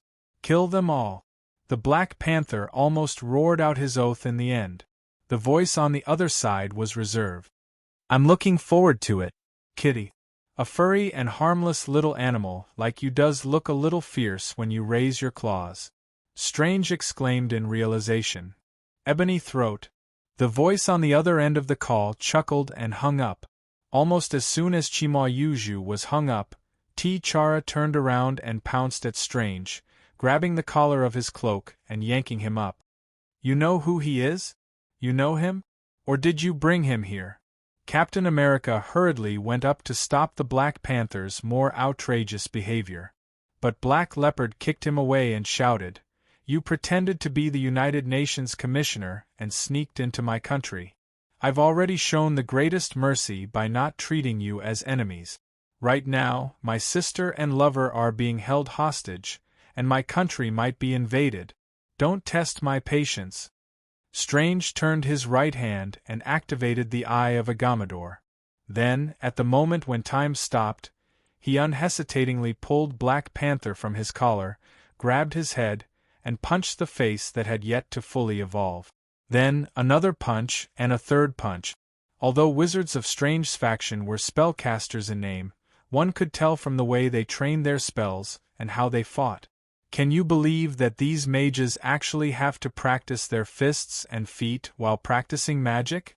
Therefore, Strange had trained a good fist technique and was proficient in ancient Chinese martial arts, Indian yoga, and Japanese karate. His fists were solid and his kung fu was solid. It smashed into the Black Panther's face, one fist 9 shadows. The rhythm of the Wing Chun set was fast and fierce, and in just 7 seconds, he had smashed more than 40 heavy punches. Black Leopard would definitely regret taking off his mask to make it easier for him to answer the phone. Strange estimated the time when he entered the time stop. In order to prevent himself from being dragged into the void by those existences outside of time, he stopped time for 10 seconds and lifted the time stop. Steve only saw a blur before Strange broke free from the Black Panther's hand and stood to the side. Then, there was a loud sound mixed with the sound of flesh hitting flesh, and then his whole body was sent flying and smashed not far away. The Black Panther's feeling was even simpler. There was a sharp pain on his face, and then his vision went black. He was stunned. Steve looked back and saw that the Black Panther's face was swollen at a speed visible to the naked eye. It was chubby and looked a little cute. This was the round, fluffy face of a feline, not the protruding jaw of a chimpanzee. The Black Panther remained in a state of confusion. The pain on his face made it almost impossible for him to think. When he came back to his senses, he was so angry that he wanted to kill Strange. Steve had no choice but to stand between the two of them and say, "Calm down." The Black Panther roared, "Captain, you'd better get out of the way, or I'll beat you too." Strange waved his hand and said, "Come on. I can beat you like I did just now all afternoon, and my hand won't hurt." The Black Panther put on his mask. "You'd better have the same courage now." Strange opened the eye of Agamotto, and prepared to turn back time on the Black Panther, and then use the time loop to beat him all afternoon without taking a break. "Are you sure you want to fight among yourselves at this time?" The few of them looked over at the sound and saw that the black man under Chen Ang's control had stopped fighting with the vibranium puppet at some point and was standing to the side, looking at them. Chen Ang turned to the vibranium puppet and said, "My underling acted on his own. I've made a fool of myself." The vibranium puppet chuckled and said, "I actually quite like watching these things. It's so funny to see that Black Panther get beaten up so many times in the face. And thank you for stopping in time. I had time to take a picture of the scene just now. I'm going to remember this joke until next year. You don't know how boring it is to be in seclusion. I'm counting on this to live." The three of them who had been filmed did not know what kind of expressions they would have looking at the Black Panther, who was suppressing his anger and a little irrational. Chen Ong could not help but sigh and explain, "It wasn't us who brought Ebony Throat, it was Ebony Throat who brought us. Last month, there was a vicious incident of summoning an alien creature in New York, the kin of the old gods, which attracted the Sorcerer Supreme, the one who just beat you. He investigated with me, and at the same time, the god of thunder Thor also descended from the sky, and he brought us bad news. A few months ago, Thanos' subordinate, one of the 5 Obsidian generals, the son of Thanos, Ebony Throat, known as the Black-Tongued Counselor, avoided all surveillance and secretly infiltrated Earth with the help of Thanos' allies on Earth. The god of thunder asked us to investigate this matter, especially the purpose of Ebony Throat's infiltration into Earth. So a few weeks ago, we found the wizard who summoned Ebony Throat in Cairo. After learning from him that Ebony Throat had been summoned, we have been very interested in a place. Following the traces he left behind, we asked SHIELD to handle the documents for us and came to Wakanda to investigate. This is why we are here." Chen Ong said, "We are not enemies. On the contrary, we have the same enemy. Even if it is difficult to work together, we should not be enemies with each other. Even if what you said is true." The Black Panther struggled. "You can't be sure that you are pretending to be United Nations commissioners without malice. We are not pretending to be United Nations commissioners. Chun Ong explained, the 3 United Nations commissioners, Strange, the one who beat you is the Sorcerer Supreme, representing Kamartaj, who protects Earth. The United States behind Steve, you should know that he is almost a symbol of the United States. And the United Nations Commissioner from China represents China and even the ICLEI. So, we are the United Nations. The King of Wakanda, a small and poor country in Africa, was speechless in the face of the overbearing logic of several hooligans. Chun Ong coughed twice, skipped this sensitive topic, and went back to the main topic. The problem now is, without technical support, the coordination resonance model of the metal vibranium puppet. How do we defeat it? Strange turned his head and sighed. So are you going to brainstorm in front of it? He pointed to the metal vibranium puppet. I can wait. Crow controlled the puppet and said, now that everything has been done, I am really not in a hurry. Chun Ong asked, your attack this time was to distract the attention of Wakanda, allowing Ebony Throat to take the opportunity to control the royal family and important people of Wakanda. Ebony Throat has the ability to persuade and even control others with words, which is the origin of his title of Black-Tongued Counselor. He manipulates and plays with the minds and spirits of others, which is the ability you lack to control Wakanda. So, you have joined forces with Ebony Throat? Not at all. The metal vibranium puppet shook its head, its face vividly showing Crow's somewhat neurotic expression. He came to me on his own. I know he must have some ulterior motives, but I still agreed to help him. Why? Black Panther raised his head and asked with a suppressed roar. Because I have confidence. Crow laughed loudly. I have confidence that I can easily kill him after I find out he is up to no good. So he does not dare to betray me. The moment I saw it, I knew that it is a cowardly person. It is the easiest to submit to power. As long as he does not have the confidence to kill me in one blow, then on Earth, I am its master. The puppet suddenly took 2 steps back, looked at them and said, no, no, no, it would be a waste to kill you now. I want to watch a good show. He laughed and said to Black Panther, if you want to save your controlled family and people, then come to Bonanzana to find me. I want to play a game with you. It is too boring to seize Wakanda so easily. I will wait for you in your palace in Bonanzana. After saying that, the puppet split the barrier of the mirror dimension with a punch, soared into the sky, and flew toward the capital of Wakanda, Bonanzana. Black Panther could only roar at the puppet's back in despair, grief, and indignation. At this moment, Ulysses Crow, who was far away in Kenya, was so happy that he wanted to have a high court. He laughed and soared into the sky under the respectful gazes of countless mercenaries. He said to these scum that he had coerced and lured to control, get ready to go. Wakanda is mine now. One of the mercenary captains asked cautiously, Sir, Wakanda is one of the poorest countries in Africa. Why don't we control Egypt? Ulysses waved his hand, and he was pulled by an invisible wave, so tight that he could not breathe. Ulysses laughed and said, I invited you here to ask me, why? I only need one answer. Yes, sir. He let go of the suffocating mercenary and threw him down. He laughed hysterically and said, I have long wanted to do this. Chapter 1058. The border tribe was devastated after the war. Black Leopard walked among the ruins and looked at the civilians of the border tribe, who were crying in front of the bodies of their loved ones. He heard the painful moans and wails of the wounded. His eyes were filled with tears and inexplicable grief. After comforting the living and remembering the dead, he stood up and played an inspiring role. Black Leopard had no choice but to endure the great pain and visit his general, Wakabi.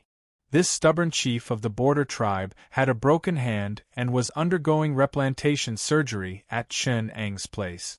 Black Leopard asked Chen Ong worriedly, How is his hand? Not very good. Chen Ong said, The broken bone has pierced into the brachial plexus and the bone is completely broken. He needs better medical conditions, but we can't provide them here. Either we prepare to send him to New York or Shanghai, where there are better medical facilities, or…" Chen-Ong raised his head and said, "Wakanda also has a very advanced medical system. This can be seen from the emergency treatment equipment here. But these equipment can only simply suppress the wound from worsening and can't really cure it." Black Leopard said with a headache, "The medical facilities here are only for emergency treatment. Usually, we will transfer the patient to Bonanzana, where there is the most complete and advanced medical system in Wakanda. But now, you better make a decision soon." Chen-Ong said lightly, "The seriously injured can't hold on for long." Black Leopard heard this and walked into the ward. He sat down in front of Wakabi's bed and looked at the unconscious general on the bed. He covered his head with his hands and clutched his scalp tightly. His hands were trembling slightly. At this moment, someone placed a hand on his. Black Leopard looked up in shock and saw Wakabi smiling weakly at him with a pale face. "Wakabi!" Black Leopard didn't know what to say. He had just suffered a painful defeat and had no face to face his loyal general.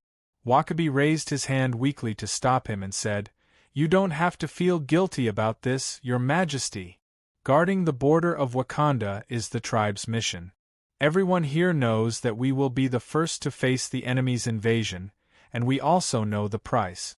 I can say that everyone in the tribe, including the elderly and the children, are prepared to pay the price." "Wakabi," the panther said painfully, "there's a problem with Bonanzana. The enemy only attacked this place to lure the tiger away from the mountain. But the king's guards should still be here." Wakabi exclaimed. "They are the strongest army in Wakanda. I still don't know the specific situation in Bonanzana, but Princess Surue and Mother could have fallen into the hands of the enemy. I don't know how many forces loyal to the royal family are left in Bonanzana, so I want to bring people to take a look and prepare to rescue the royal family. Moreover, the wounded here also needed Bonanzana's medical facilities. You also need—" "Your Majesty," Wakabi said, "now you should summon the tribes that are loyal to you. Although the royal tribe might fall, you still have the loyalty of the rivers, mines, and border tribes." "I'm running out of time," Turkala said sincerely. "The enemy is only holding the royal family hostage through mind control. I hope to carry out a decapitation operation and kill the enemy who is holding the royal family hostage through mind control, freeing Bonanzana from this crisis. We cannot give the enemy more time to plan. They are also short of time now." "Your Majesty," Wakabi looked at Turkala and said solemnly, "please allow me to work for Your Majesty and lead the border tribes to temporarily attack Bonanzana." "But your arm—" Turkala tried to dissuade him. Wakabi reached out and pulled out the dagger beside him. Without hesitation, he raised the blade and cut off his injured arm. He groaned in pain, his forehead covered in sweat. Turkala was shocked by his determination and couldn't stop him in time. He could only call out loudly, "Doctor! Doctor!" Chen-Ong heard the call and rushed in.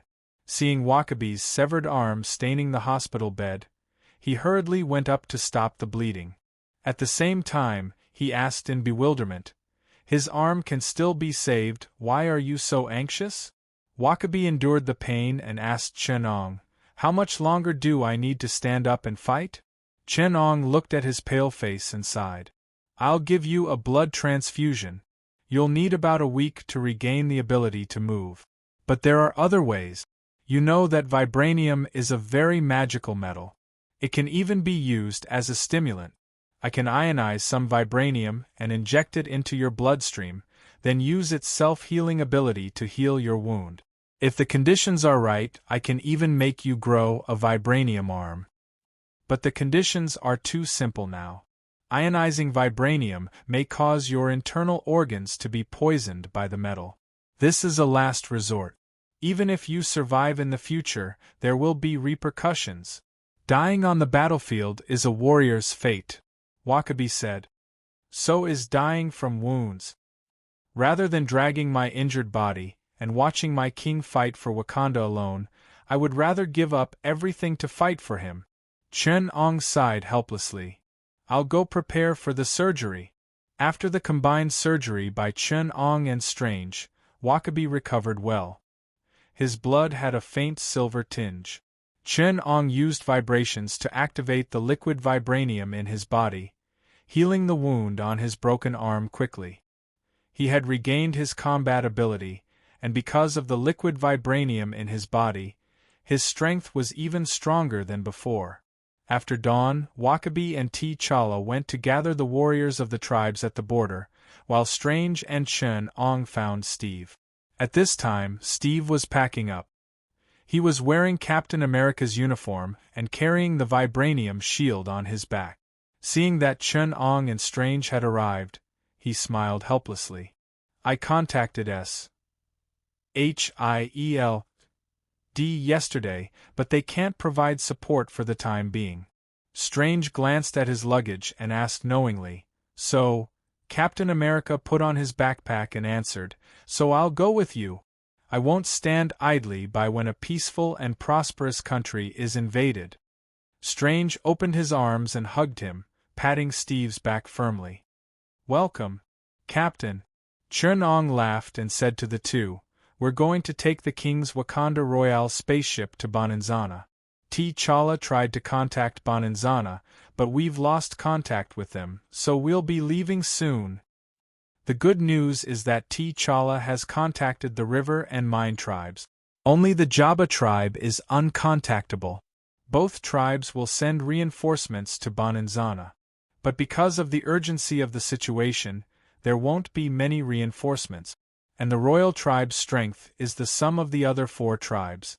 They control the lifeline of Wakanda, vibranium, and technology. Chapter 1059. Before going to Bonanzana, Chen-Ong, Strange, and Steve had a final exchange of opinions. Chen-Ong said solemnly, The current situation has reached the worst point. No matter how we look at it, the 3 of us cannot allow vibranium resources to fall into the hands of criminals who collude with extraterrestrial forces. The sovereignty of Wakanda needs the protection of both of us. Captain Steve, the United States needs to send people to protect Wakanda's democracy and sovereignty, and thwart the interference of dictators, international criminal organizations, and extraterrestrial forces. The sovereignty of Wakanda and vibranium, a precious resource that belongs to all mankind, are protected by the United States. Steve said, I have already informed SHIELD to immediately send reinforcements, but SHIELD's strength is limited, and we cannot let the Department of Defense intervene.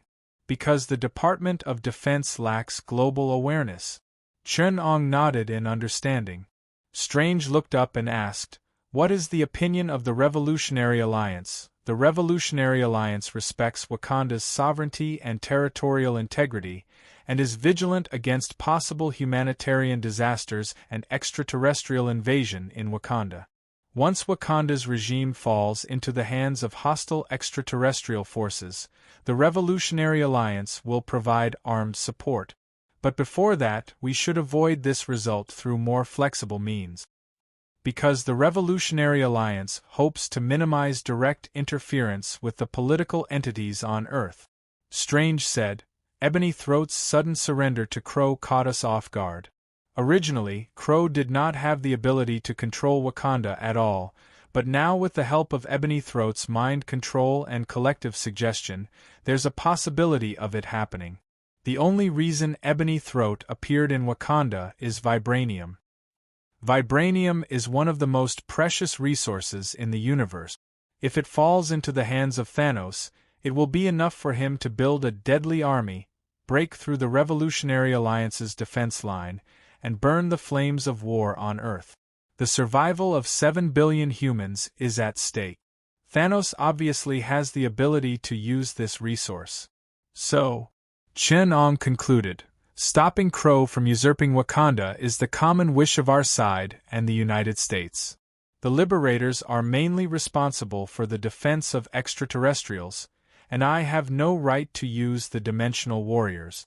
My influence is limited to the diplomatic authority given to me by the Revolutionary Alliance, so it will be difficult for us to get the resources of the Revolutionary Alliance in a short period of time.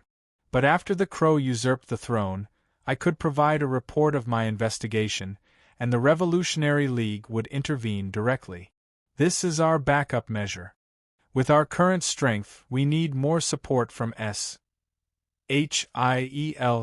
Chun-Ong explained. Strange said, I have sent a message to the Asgardians. They will provide some support, but they can only deal with Ebony Throat. The internal affairs of the Earthlings are very sensitive. Crow and his lackeys need to be dealt with by ourselves.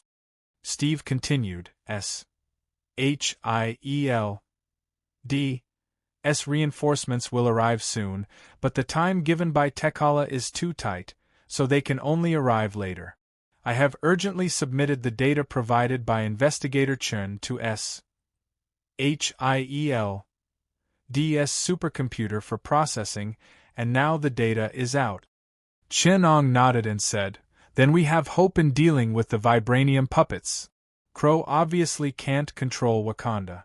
He doesn't have the manpower and material resources to completely seize control of a country. Moreover, he is a white man. His race and skin color make him completely unacceptable to the people of Wakanda. So if the Black Panther wants to take back Bonanzana, the only obstacle he has to face is Crow, his men, and his allies. He chose to end the battle quickly, so it can't be said to be a wrong choice. Strange explained on behalf of Tekala. So Crow must still have other plans.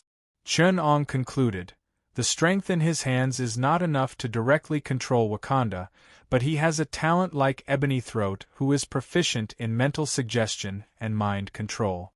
So, it is very likely that he will choose to support the puppet of the royal family in Wakanda to influence the key figures in Wakanda. He will package his conspiracy as an internal seizure of power by the Wakanda royal tribe to avoid large-scale resistance by the people of Wakanda. And Wakanda's backwards social system and feudal monarchy have given him an opportunity. Captain Steve, it is recorded in the files of the Human Revolutionary Alliance that you have worked closely with a terrifying mind and mind expert, an ability user codenamed Professor X. Can you ask him to interfere? We can't influence him. Steve said frankly. Professor left Earth after the Atom incident and went to the universe to prepare to face the apocalypse cataclysm in the future. Not to mention that we can't contact him now, even if we do. It's too late. So we can only fight with our backs to the wall. Chun-Ong said with emotion, Crow is just a small problem. If he is the only one who makes a move against Wakanda, we don't need to deal with it so nervously. Some countries may even be happy to see. Chun-Ong said and looked at Captain America. After all, if the true situation of Wakanda's vibranium resources is known to those countries, it will definitely cause them to drool. They may be happy to see internal strife in Wakanda. After all, if there is no strife, they can't intervene. Crow is obviously aware of this, but he can't leave Ebony Throat now, so I conclude that once the situation is settled and Crow's forces have initially stabilized, he will definitely betray Ebony Throat shamelessly. And those countries will immediately jump in and collude with Crow, betting on both sides and taking the opportunity to plunder vibranium. At that time, they will stop the Human Revolutionary Alliance from interfering with Wakanda. Because the Human Revolutionary Alliance can no longer intervene on the grounds of the danger of alien forces, this has become a civil war among the forces on Earth. There will inevitably be many countries who want to use this war to pry open the closed shell of Wakanda. Just like they did in the last century, the century before that, and this century, fanning the flames and sharing the benefit. Steve was silent and speechless. Chun-Ong continued, This is the truth of S.H.I.E.L.'s inability to support. To put it nicely, SHIELD is constrained by internal interest groups. To put it bluntly, that black-skinned one-eyed man is waiting for that moment. Waiting for Crow to surrender to him. Captain, the interests of SHIELD may be contrary to the Human Revolutionary Alliance, but our interests are the same. We all want to protect the current government of Wakanda and the king that the people of Wakanda themselves support. We want to prevent this peaceful place from falling into a cruel civil war and becoming an economic colony of the world's developed countries and a place to plunder resources. So we need to unite. Chinong said, to save Wakanda. I can promise this on behalf of the Human Revolutionary Alliance. Any position of the Human Revolutionary Alliance is based on the basic humanitarianism and democratic choice of the people of Wakanda. It is based on maintaining the political stability of Wakanda and avoiding civil war and external aggression. But the United States can't promise these. You are so schizophrenic, only you, Captain America, and the SHIELD, and the Avengers you represent, who are more humanitarian inclined, may stand on our side. What about Kamartaj, Strange? Chenong asked. Strange pondered for a moment and said, Strange is not politically aligned, but out of humanitarianism and universal values, I will agree with your position if you are not deceiving us. The Human Revolutionary Alliance is already facing the Sea of Stars, and we have no need for Earth's resources, even vibranium. Chernong continued, externally, Asgard supports us. Last night, I exchanged views with Thor remotely.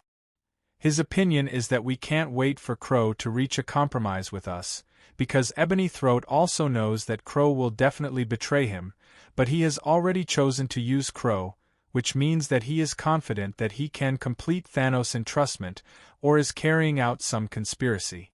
We can't give him a chance, we can't indulge this terrorist. Then, Chenong said, this sniper operation will be directly intervened by the three of us. Our only reinforcements are the Asgardians, and they will not attack the local criminals on Earth. They may or may not come, SHIELD in Schrödinger mode.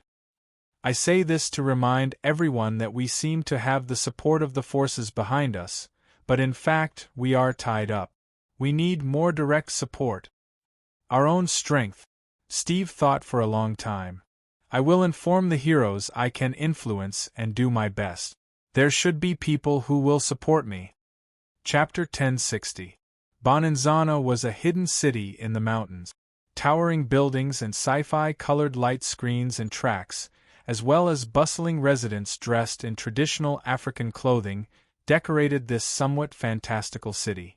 Today, it was exceptionally noisy and quiet. The noise came from the faint turmoil and noise coming from the city's major locations. The silence came from the collective silence of the city's rulers. The subjects of the royal tribe were a little uneasy, but Wakanda had been peaceful for too long. They had unparalleled confidence in the royal family, and firmly believed that their king would keep all wars and conflicts out of Wakanda's borders. But the heart of the city, the core area represented by the palace, had completely fallen. The royal guards were nowhere to be seen, but there were some rude and unreasonable mercenaries standing guard on the main roads of the palace. These mercenaries were in high spirits as they stood guard, talking to each other about some vulgar topics to maintain the excitement of plundering in their hearts. There were also some mercenaries who were not at their posts, collecting the luxurious decorations of the palace, or doing unspeakable evil things to some of the palace's maids. The sacred place of Wakanda's royal authority had become a hell. Princess Su-Rue, on the other hand, did not suffer any harm, but she was still stationed at Wakanda's National Technological Command Center, remotely controlling the entire city's surveillance system through Chimoyuju. Some other mercenaries, under the leadership of their leader, Moses Magnum, were eliminating the group of people who were loyal to Turkula and felt that something was wrong with the royal family. Princess Su-Rue suddenly turned to Ebony Throat and said, Someone is approaching the camouflage barrier. It's the king's personal spaceship. I can't remove its authority for now. Ebony Throat and Crow looked at each other, and Crow said excitedly, "He's finally here." Ebony Throat ordered, "Show me his location." Princess Su-Rue obediently turned on the projection. Silver dotted lines outlined the entire city's terrain and defense system, and T'Challa's spaceship was shown in gold, approaching Bonanzana. T'Challa's spaceship slowly opened the camouflage barrier, and a city that no one could have imagined came into view. Steve looked at the bustling city outside the window, standing tall on the vast African continent. The high-tech facilities and the bustling black people complemented each other. This strong contrast with the poverty and backwardness he had experienced since he entered Africa left him momentarily dazed. Strange also exclaimed, "How shocking!" At the Black Panther's side, General Wakabi said doubtfully, "Your Majesty, is it necessary to let the people of the United Nations see the true side of Wakanda? We can't hide for long." T'Challa sighed. "We still have to face this day. This is Wakanda's challenge, but it is also its opportunity. Of course, we will run into those who have designs on Wakanda's rich resources, but at the same time we can also develop our influence and make true friends." As the spaceship slowly approached the docking point in the palace, Black Panther also saw the nervous mercenaries in front of the palace, armed with vibranium weapons. He clenched his fists tightly, his expression a little fierce. He knew that he had to prepare for the worst. Captain America put on her shield, and Strange slowly opened the suspended ring portal. The mercenaries were armed with vibranium weapons. They were still not used to the vibranium spears that could fire energy beams and attack at close range. Facing the slowly descending spaceship, everyone looked nervously at the exit of the spaceship. With a soft sound, the door of the spaceship slowly opened, revealing 4 figures standing behind the door. Just as the mercenaries were fully focused and ready to attack, a portal flickering with golden embers opened above their heads behind them, and dozens of Wakanda warriors rushed out from it. These battle-hardened warriors roared and rushed toward the enemy, using the vibranium daggers in their hands to stab into the mercenaries' vitals. The Wakanda warriors bloomed from the center of the mercenaries' formation. Several portals opened in different places, and the Wakanda warriors who rushed out from them instantly killed the enemies in front of them, occupying the entire square. The unexpected attack threw the mercenaries into chaos.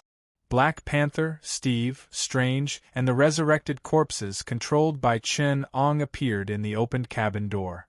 Behind them were several Kamartaj mages who were opening portals. The king followed closely behind Strange, using his cane to kill an enemy who rushed at him. Use the portals to bloom at multiple points, execute the jumping knife tactic. Chen-Ong operated the computer in the spaceship to hack into Wakanda's electronic defense system. He quickly read the surveillance of Wakanda and fed the information back to the mages' information terminals. One by one, the mages jumped into their own portals. As soon as they came down, they stood in front of the Wakanda warriors. Each mage represented a team of about 5 or 6 people. According to the coordinates given by the surveillance, they opened portals to 7 or 8 places. One by one, the warriors rushed into the portals and quickly killed the enemies they faced. Under Chen-Ang's control, they were always able to face the unsuspecting enemies with superior forces. They were either united or scattered, always acting in small teams. Under Chen-Ang's control, they quickly controlled the situation.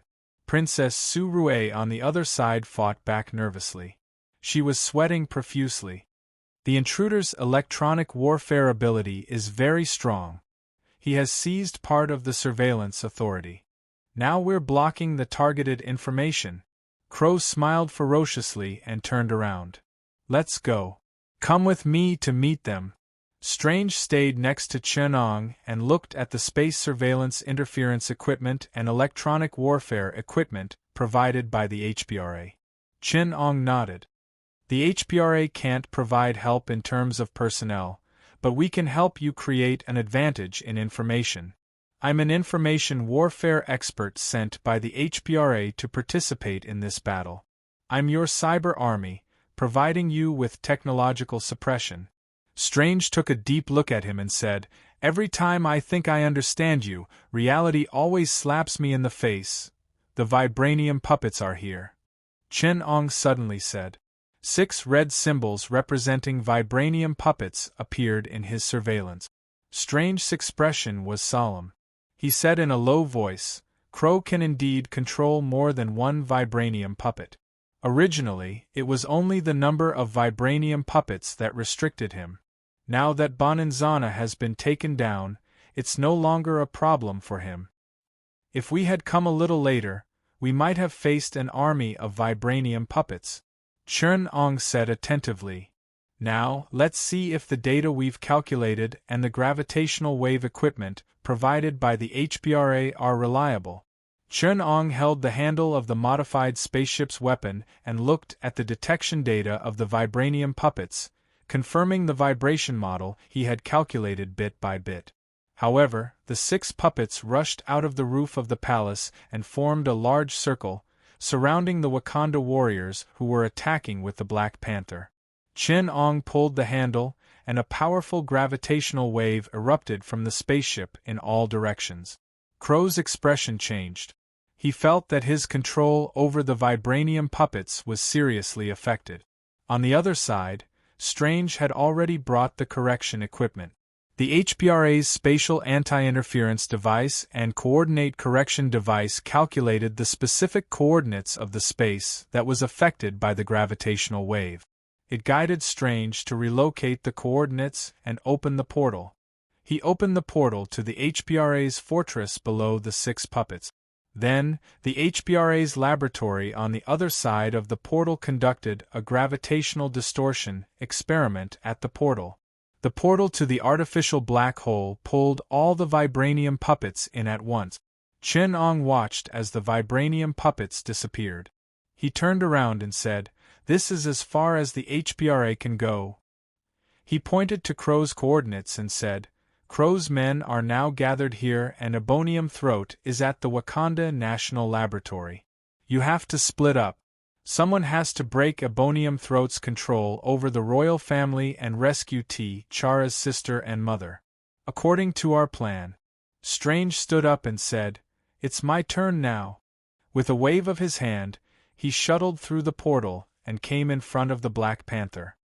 He looked around and said, "Follow the instructions and clear out the small groups of enemies nearby. At the same time, stop them from going to support. Mages, bring representatives to all parts of Bonanzana and recruit clansmen and warriors loyal to the royal family to support them. Your Majesty, you and the captain will bring people to face Ulysses Crow. I'll go rescue the hostages." After saying that, he opened the portal to Crow's location.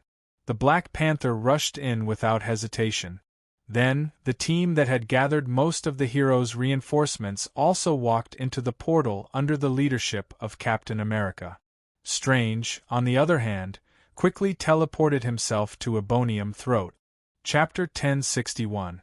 In the spacious hall of the palace, Black Panther, Captain America, and the others walked out of the portal.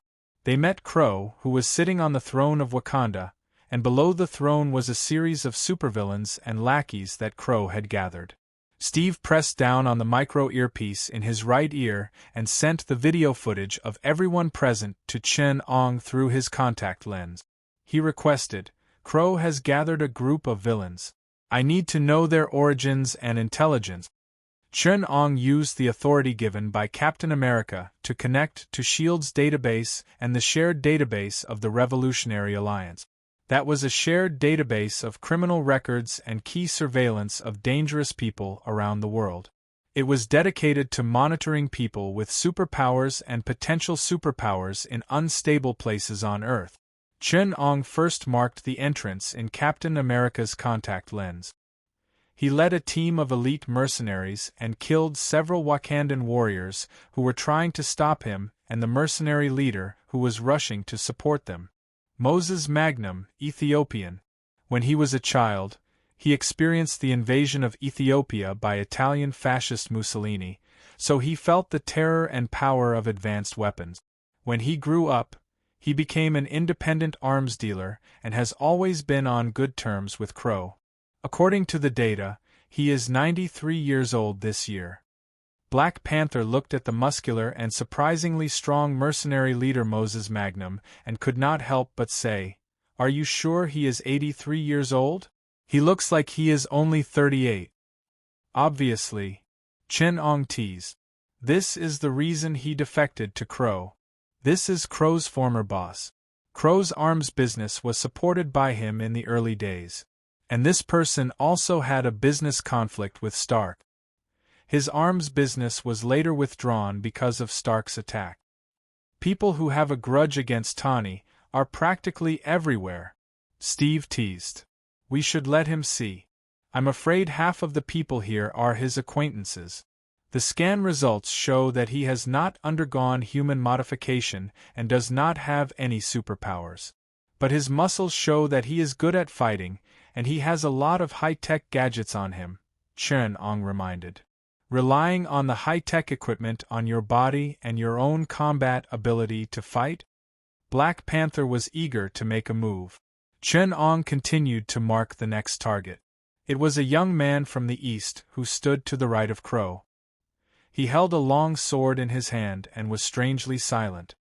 He introduced, "This is Zheng Shangqi, the #1 wanted person of the Human Revolutionary Alliance, Fu Manzhou, the son of Lord Man.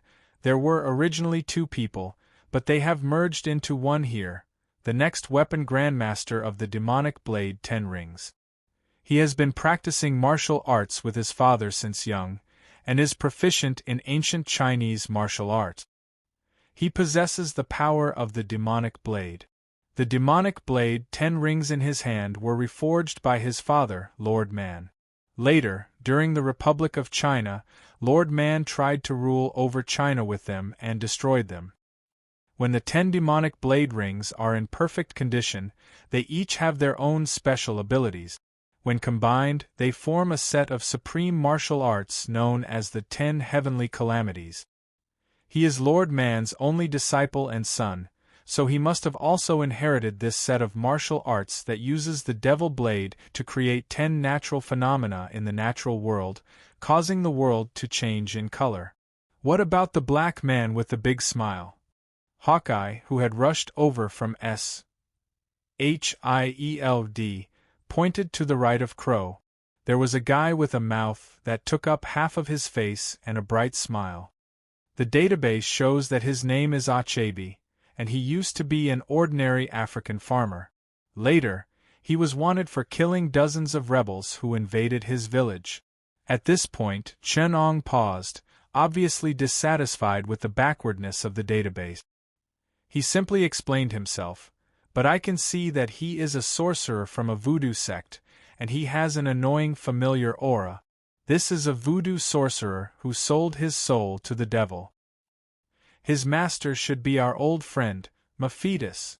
Captain America turned back to look at the last person. It was a mysterious person wrapped in black fog, and his entire body reeked of the sweet smell of blood. Before Chen Ong could speak, Strange jumped out of nowhere and said, "Let me tell you this. He is Kamartaj's mortal enemy, a fallen person who defected to the dark dimension, Dormammu. He was a surgeon in London at the end of the 19th century. Later, he committed a murder, killing several innocent women as a blood sacrifice to the dark dimension, and Dormammu made him a monster of the dark dimension. He is the ancestor of the famous serial murderers, Jack the Ripper. We have been tracking him for hundreds of years," Strange said. "It is to make him pay for the blood debt of the past."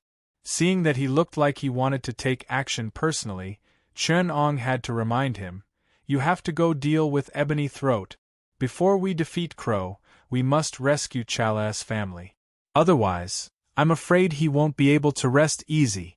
"Leave him to me," the chubby China Wizard King said, tightening his grip on a staff. Seeing this, Strange was relieved. He nodded and disappeared into the portal, arriving at the Wakanda National Laboratory controlled by Ebony Throat. Seeing Strange appear in front of Ebony Throat through the surveillance, Chen-Ong was relieved and said to Captain America, "You guys find your own opponents. Leave Jack the Ripper to the king." Captain America stood in front of the mercenary leader, Moses Magnum. Hawkeye shrugged. "They all play with cold weapons. This Asian boy seems to be a child. This makes me feel like I'm bullying him." So he stood in front of Zheng Shangqi. The resurrected corpse controlled by Chen-Ong hooked its pinky at Achebe, who was also a black wizard.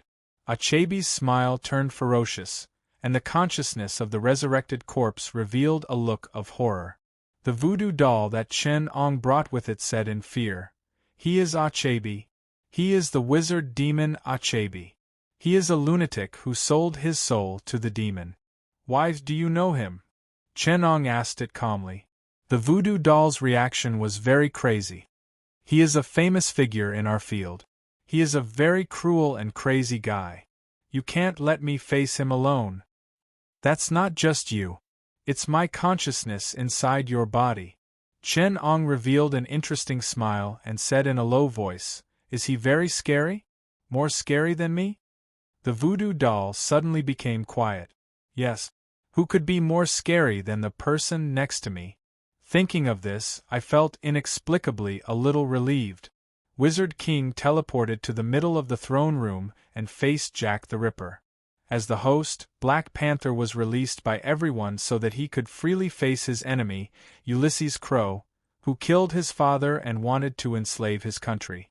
Crow sat on the throne and played with the Black Panther mask left behind by the old king. His skin is flowing with a silver metallic luster, and he is enjoying the appearance of the heroes with great interest. He even greeted Captain America and Hawkeye, who had met each other before. "Welcome to Wakanda."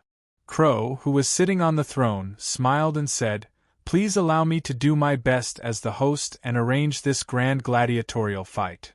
"Crow!" Black Panther roared. "Get down from my father's throne. That place is not for people like you to defile." Crow stuck out his tongue and licked the throne.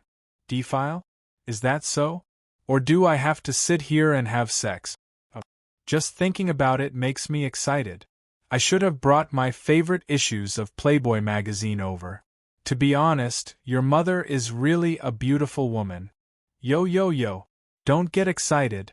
I don't mean that I have any thoughts about her. I have already gotten rid of this kind of low-grade interest. Do you know? I can feel the microwave vibration from the depths of the planet's core.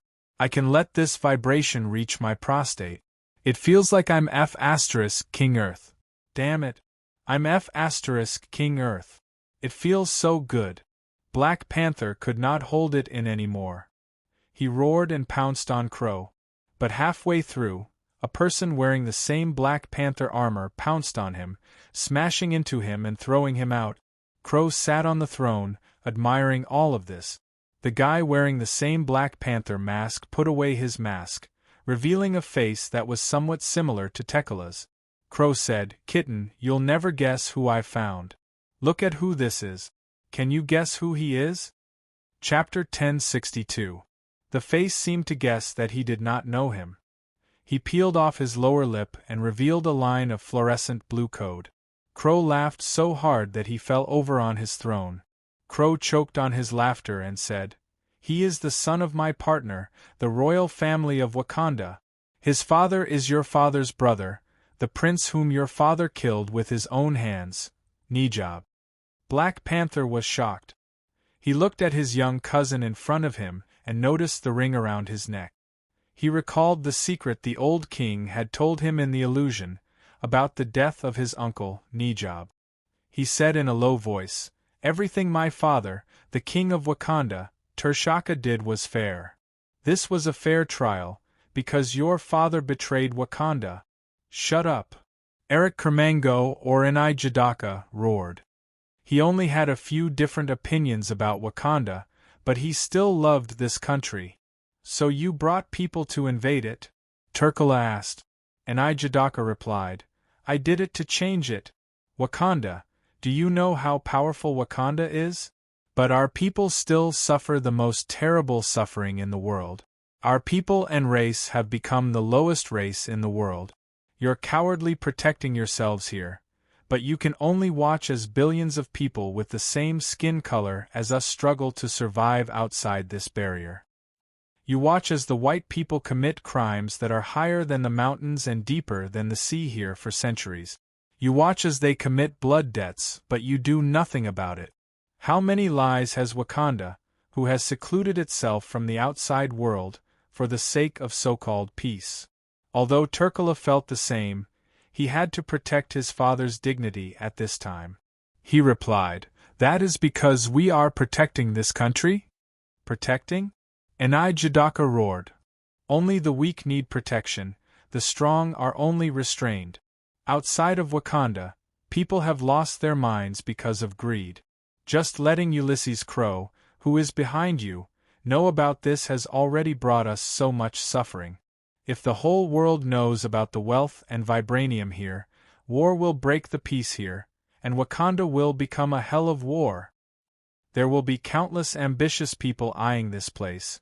We will never have a day of peace. Vibranium, vibranium, vibranium. Enai Jadaka slammed his spear on the ground and interrupted Tekera. How much longer are you going to maintain this lie? Vibranium isn't wealth. It's a curse. Enai Jadaka said. Tekera could not help but clench his fist.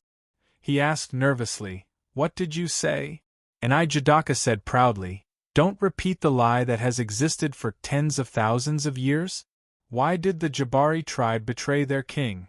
Why did they reject the panther goddess? Because they knew the truth.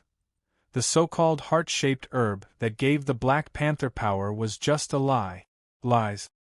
It only unlocked the shackles on us, and gave us back the power that originally belonged to us. The Black Panther is a lie, and the royal family is a lie. Every Wakanda person, no, every black person has this power in their body. It's vibranium that cursed us. It sealed our power." "What nonsense are you talking about?" Tekera said. "There are so many tribes far away from vibranium. Since when did they have the power and wisdom of the Wakanda people? Because there are 5 sources of the curse that sealed them." Enai Jadaka counted. Matter, soul, death, life, and fate. The 5 oldest tribes guard the 5 seals. Once the seals are unlocked, we can obtain the power and wisdom of our ancestors, and we will rule the world. Jadaka! The Black Panther roared and interrupted him. "Do you want Wakanda to be destroyed?" Enai Jadaka smiled mysteriously. He turned to look above him. Tekera looked back as well. He saw a camera. Enai Jadaka said, "Now everyone knows." Tekera's face paled. He shook his head. "No, you don't know. Vibranium is imprisonment, but it's also protection. If you unlock the seal, it means that you've sent a signal to the Creator that you want to be tested. Our ancestors sealed their power because they were afraid of the disaster brought by the Creator's test. You'll only attract them." "Who are they?" Enai Jadaka roared. "They are the 4 horsemen of the apocalypse," Tekera said fearfully. "They created our ancestors, gave them power and wisdom, but cruelly destroyed them, giving them the so-called test, the Messiah and the 4 horsemen of the apocalypse." Steve was stunned. "It's the apocalypse again. Vibranium records the history of our tribe," Tekera said in a low voice. "That meteorite that fell from the sky is part of the 4 horsemen of the apocalypse. Our ancestors discovered that this meteorite recorded everything that happened around it, the birth, growth, destruction, and rebirth of our tribe. That's why I know the horror of that disaster. Originally, only when the king consumed the heart-shaped herb and unlocked the seal could he enter the meteorite to see everything, meet the souls of the kings, and see the panther goddess. But now, I can send out a high-frequency vibration so that the vibranium can reproduce everything it recorded," Tekera said as he sent a message to Chen-Ong. After receiving the message, Chen-Ong adjusted the vibration frequency of the gravitational wave generator on the ship. The distant vibranium mine glowed blue, and the city that Wakanda had created with vibranium resonated with it, turning into a blue sea. Between the blue light, the endless battlefield ruins suddenly appeared beside them. It was as if they had returned to the ancient times. It was a terrifying battlefield. The tall humanoid beings with blurry faces were like God. Every time they raised their hands, it would be a force that could topple mountains and overturn seas. The people of Wakanda were so frightened that they knelt down in front of their divine might, thinking that they were gods. But in the blink of an eye, their enemies appeared. There were indistinguishable shadows wrapped in intense light, the deepest and darkest shadows, monsters of all shapes and forms, and an unimaginably dark space. The tall, godlike figures collapsed. They died in battle, fled, and left the ruins of their civilization and countless corpses on the ground. Finally, a small group of the remaining tall figures came to Wakanda. They looked at the huge meteorite falling from the sky in surprise. They knelt before the vibranium meteorite and used an ancient language to offer sacrifices around the meteorite. The ancient song of the vast expanse sounded again, echoing beside the meteorite. Now, Creator, please listen. We have no intention of challenging your authority. Even if we know that we were born because of you, we have sinned against the heavens. But all life in this world is unique. It should not be chosen, and it should not be eliminated. Now, please give us hope. Though we know that there are good and evil, virtuous and foolish. May you have mercy on those who are willing to walk with you, and give them hope. As the sun rose again, the meteorite glowed with golden light under the afterglow of the sun. The people of Wakanda had never seen vibranium emit such light. In the light, all the tall figures lost their golden color and degenerated into short black men. They were wild with joy and sang praises around the meteorite naked. Thank the Creator for his forgiveness. Below the meteorite, the leader of the tall figures was a black man. He knelt piously at the foot of the meteorite. A black panther walked slowly towards him and lay down in front of him. Heart-shaped herbs grew on the ground. The black man picked the herbs and drank them in one gulp. The black men around him cheered for him and crowned him king. Some of the black men who resisted the light of the meteorite still had ape-like fur. They did not seem to agree with their leader's behavior. Amidst the cheers of the crowd, they quietly retreated deep into the mountains in the distance. Of course, Tekera was not playing the original version of history. Instead, it was a version that had been edited by the souls of the past Black Panthers of Wakanda to remove the sensitive words, the so-called official history. The exposure of Wakanda's history made the people of the entire city uneasy. The people who had been firm supporters of Tekera began to feel lost. The authority of the royal family had never been so weak. And Jadaka had achieved his goal. He had shaken the people's support for Tekera. According to our tribe's tradition, Jadaka pulled out the spear in front of him and walked towards Tekera. The victor is king. This is not a tribe's tradition. Although you have the right to challenge the throne, you must follow the traditional ceremony. The ceremony is over. I am your king. The Black Panther suppressed his anger and said, "You sided with the enemy who killed the old king. You are not fit to be king.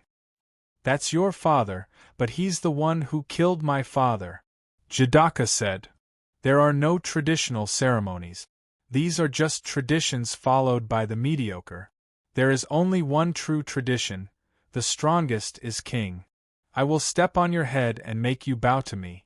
When I prove that I am far more powerful than you, I will naturally be king." Jadaka pointed the tip of his spear at Tekera and said, "The battle for the throne." His voice was broadcasted live to Bonanzana on countless screens. In the process, Ebony Throat used his magic to secretly plant a mental suggestion. At this moment, someone in Bonanzana raised his hand and said, "The usurper is king." The elders of the river, the mines, and the royal tribe of Bonanzana, who had rushed over, looked at each other, tacitly agreeing with this sporadic sound. Then, a thunderous roar sounded on their way back. The battle for the throne, the victor is king. The Black Panther flicked out his sharp claws and lowered his body. He replied, "The victor is king. Don't say that I didn't give you a chance." Jadaka roared and charged forward with his spear. The 4 helpers who had come with Laura also pounced on the opposing heroes. Crow laughed loudly on the throne, while Chen Ong smiled on the spaceship. Ebony Throat raised his index finger and shushed him, cutting off the mental suggestion. Strange's figure in a red cloak appeared behind him. Chapter 1063. Jadaka donned the Black Panther armor, which was also made of vibranium. Compared to Turkura's armor, Jadaka's was gold in color, and his mask had obvious patterns of gold coins. According to the tradition of Wakanda's kings being called Black Panther, Jadaka, who had yet to ascend the throne, could be called the Golden Panther. Although the Golden Panther armor was also made by Princess Su Rue, it had been modified by Crow with superb acoustical technology after Jadaka had stolen it. So when Jadaka wore the armor with gold decorations and gold coins, an air barrier that distorted light like steam appeared around the armor. Before Turkura could react, the spear in Jadaka's hand shot out like lightning. Using the unique properties of vibranium, the spear drew a silver arc in the air without a sound, leaving only an afterimage in the air. The sharp, almost indestructible spearhead headed straight for Turkura's left chest. The Black Panther did not carry any weapons other than the sharp claws that came with the armor. The 2 of them were about 3 to 4 meters apart, but Jadaka, wrapped in his battle suit, seemed to have transcended this space, penetrated through layers of barriers, and appeared almost unbelievably in front of Turkula. The steam-like air barrier around him rippled like water, and the violently distorted air refracted light, causing the silver light of the spear to refract erratically, deceiving Turkula's eyes. Turkura only had time to cross his arms in front of his chest. Then, he felt his hands sink as the spear collided with his arms with a dull thud. Then, an unparalleled force surged from the point of contact, and Turkula could not stop his feet. He had to take a few steps back before he could barely manage to hold his ground. Panic rose in Turkura's heart. He did not know how Crow had modified this armor. The Golden Panther armor, which had gone through acoustical modification, was completely silent. It broke through the sound barrier, and even walking on the ground would not make a sound. The speed at which it broke through the sound barrier distorted the air around the armor, causing light to refract. With his vision and hearing deceived, Turkura could not deal with Jadaka's attacks at all. Jadaka's spear skills were astonishing. He used his spear as a staff, and when he swung it, he used the vibranium material of the staff to transform the shape of the spear and accumulate great kinetic energy. It was as if Jadaka was accumulating energy every time he swung his spear, and this energy would only be unleashed when he fought Turkula. This meant that every time Turkura fought him, he would completely suppress Jadaka in terms of strength. Very quickly, he was hit a few times, and his body under the battle suit suffered serious contusions. His ribs and arms were faintly burning in pain, and there seemed to be signs of bone fractures. On the other hand, Jadaka's bare-handed combat techniques were even more ruthless. This murderous demon from the American Special Forces, who had killed countless people in Afghanistan, was ruthless and decisive in his attacks. Knowing the weaknesses of the human body, his combat style was even more lethal, making it difficult for Turkura to defend against him. Captain America is facing Moses Magnum, and he wants to end the battle quickly. This is not an unthinkable thing. After all, Moses Magnum is just an arms dealer. He is a mercenary and belongs to ordinary human beings. In any case, it is difficult to compare with Steve, who has used the super soldier serum. So Captain America used the clean and neat military fighting techniques he had learned in the army. But Moses Magnum just opened his right hand and sprinkled a cloud of white powder. He was wearing windproof goggles and a gas mask. How could Steve not be surprised? Steve rolled on the ground and used the vibrational metal shield in front of him. Sprinkling sand. Is this a fight between children? I'm already very old. Moses Magnum said. You're bullying an old man like me, and I can't play some tricks? So what if it's a fight between children? As long as it's useful. The powder I'm sprinkling is poisonous and irritating, specifically targeting the cornea. Captain America kicked him and said, when it comes to respecting the elderly, I'm 10 years older than you. The windproof glasses that Moses Magnum was wearing suddenly emitted a strong white light. The intensity of the white light was very strong. The light emitted by a light bulb the size of a cigarette but almost illuminated the entire hall of the palace. Caught off guard, Captain America felt like his corium gold dog eyes were about to go blind. Then, he felt a sharp pain in his toes. He hugged his foot and endured the pain. His anger soared to the sky, and he forced his tearful eyes open. He vaguely saw Moses Magnum lift his shoe. The heel of the shoe Moses was wearing had a thick-soled vibrating gold heel the size of half a palm. The heel was even made into a small hydraulic mechanism. When he lifted his foot, the heel would retract, and when he stepped on it, the heel would smash down like a hammer. This not only gave him a reverse impact force, but it also allowed him to move faster. It also had a special bonus to stepping on toes. Moses Magnum wore a pair of vibrational metal gloves with barbs on his fists. Captain America could only use his shield to block and defend against his spit. Of course, his spit was also highly corrosive. On one hand, Captain America had to deal with his attacks, and on the other hand, he had to deal with his endless tricks, including Moses Magnum's legs, which were equipped with vibrating gold spikes and impact hammers. Moses Magnum's legs were like a scorpion's tail, and he could attack Captain America's vital points from all sorts of tricky angles and timing. Every part of his body had become a weapon, and had been specially modified, including, but not limited to, eye-piercing, chest-piercing, throat-locking, and knife-stabbing. His movements were extremely swift, and he was good at staggered steps, repeated horizontal jumps, rolls, and ground technique. In fact, Magnum had always wanted to fight Steve at close range. But Steve had managed to avoid direct contact with him with his superb fighting skills. Even so, Steve couldn't help but break out in a cold sweat when he saw Moses's endless high-tech props. He had hidden several human landmines on his body that would suddenly explode with a strong electric current, several human flash bombs that would suddenly explode with a strong light, and hidden weapons dipped in poison. From time to time, he would detonate 2 energy bombs, tear gas bombs, and stun bombs. Moses Magnum used the defensive measures he had prepared in advance to sneak up on Steve, who was caught off guard. Steve truly felt what it meant to be pestering. Moses even installed a kind of vibrating metal blade on his fingernails, which was specially used to scratch people's faces. Steve was caught off guard and was scratched half of his face. Immediately, 5 deep scars appeared on his face. Even Chun-Ong, who was watching from the side, was amazed by Moses's ability to use every part of his body as a weapon.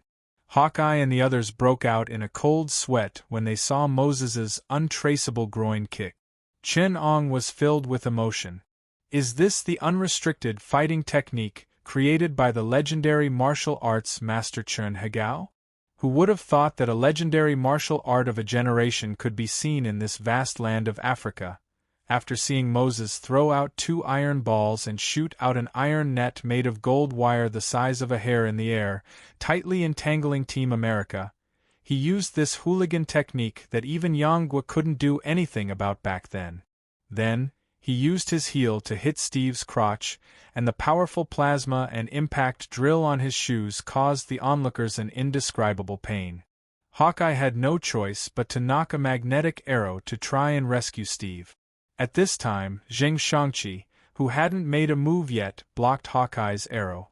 Hawkeye sternly said, "I don't want to hurt a child, so you'd better get out of the way." He pointed the arrow at Zheng Shangqi. Zheng Shangqi calmly said, "Your opponent is me.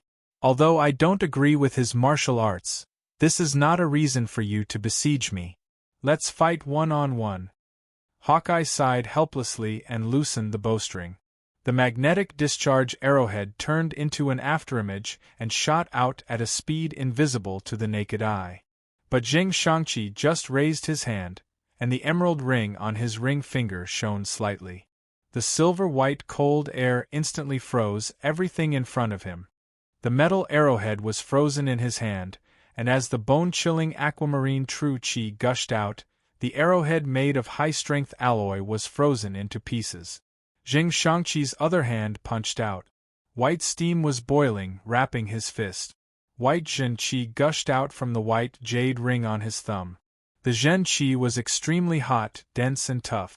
It directly broke Eagle Eye's blocking stance and blocked Eagle Eye's defense, draping over Eagle Eye's chest. Hawkeye was directly thrown out. He felt a hot true qi seal his chest, making it impossible for him to breathe, let alone fight back. Chapter 1064.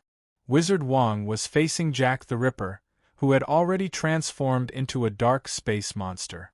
His thick and sturdy muscles were no joke. He exhaled and let out a loud roar. The fat on his body shook like flowing water, layer by layer, as if it was about to set off waves. His left hand was like a stone tablet, while his right hand was activating a spell formation. A black tiger steals the heart passed through the portal that suddenly opened and smashed towards Jack the Ripper's back. Jack's face was hidden under a layer of black fog. He held a scalpel in the bow holding stance. Just as Wizard Wong smashed his back, he suddenly turned into a cloud of black smoke and soared into the sky, falling towards Wizard Wong. Domain! Wizard Wong roared. His right hand condensed into a tiger's claw and slashed towards the black smoke that was rushing towards Jack. Just as his two fingers were about to break through the black smoke, they suddenly bounced up. A few transparent, glass-like space blades that were originally condensed and hidden in his fingernails sliced through the black smoke. Although Jack's figure dispersed in time, he was still caught in the black smoke. Jack cried out in pain in midair. "Whoa!" Wizard Wong let out a strange cry. His hands condensed into tiger's claws, and he took a bow stance in front of his chest. On the other side, Zheng Shangqi's fist that contained the power of rosy afterglow sweep sent Hawkeye flying. The blazing energy made Hawkeye's face turn red. His chest felt empty, and he almost vomited blood. Hearing Wizard Wong's strange cry, Zheng Shangqi couldn't help but look back, giving Hawkeye a chance to catch his breath. Of course, Zheng Shangqi didn't care. Exhaling and making a sound, it sounds like a southern accent. Could it be the Kai Li's Buddhist fist that is popular in Fujian and Guangdong? Zheng Shangqi only felt that this method of making a sound was inexplicably cool, and he was actually a little eager to try it out. The fat Wizard Wong took out an artifact long staff from his back. With a casual pull, he pulled out a long staff that was as long as his eyebrows. The long staff was surrounded by runes. Although it was made of wood, it was a camartage artifact. Wizard Wong shook it out, and his staff skills were orderly, like moving clouds and flowing water. Jack's short knife couldn't get close to the staff. It could be said that he was using a long weapon to bully a short weapon to the extreme. Zheng Shangqi, who was at the side, couldn't help but secretly applaud. This double-clamp single staff, coupled with the exquisite use of the big red flag staff and the small flag staff, as well as the use of the leaning staff and the bridge stool, can be said to be something that ordinary people can't think of, something that has never been done before. Sorcerer Wong hit Jack's chest with his staff, but Jack blocked it with his scalpel. Then, he shook his staff. He had already mastered Camartage's spell and Kai Li's Buddha's fist. He had the upper hand and forced Jack the Ripper to be unable to take the initiative at all. "Wizard, you're very capable!" Zheng Shangqi couldn't help but exclaim. "Of course. Your Grandpa Wong before entering Camartage. This is the famous double flower rod of the Hong sect." Master Wong was enjoying the fight to his heart's content, and couldn't help but exclaim. The long staff in his hand was like a flood dragon, overturning rivers and overturning seas, wantonly brandishing it, not giving way to anyone. Facing the Black Brothers of the Poison Sect, Chen Ang's resurrected corpse smiled faintly and said, "Get out of my way! You're not my opponent." Uruk. Achebe, who was opposite him, said, "It's already a miracle that you were able to save your soul from his hands. To be honest, I'm very surprised to see you, but this is as far as you go." "Are you surprised that my soul is still in my body after betraying you?" Chen Ong said with a smile. Seeing Achebe's jealousy and doubt in front of him, Chen Ong revealed his white teeth and laughed. "That means I'm not me."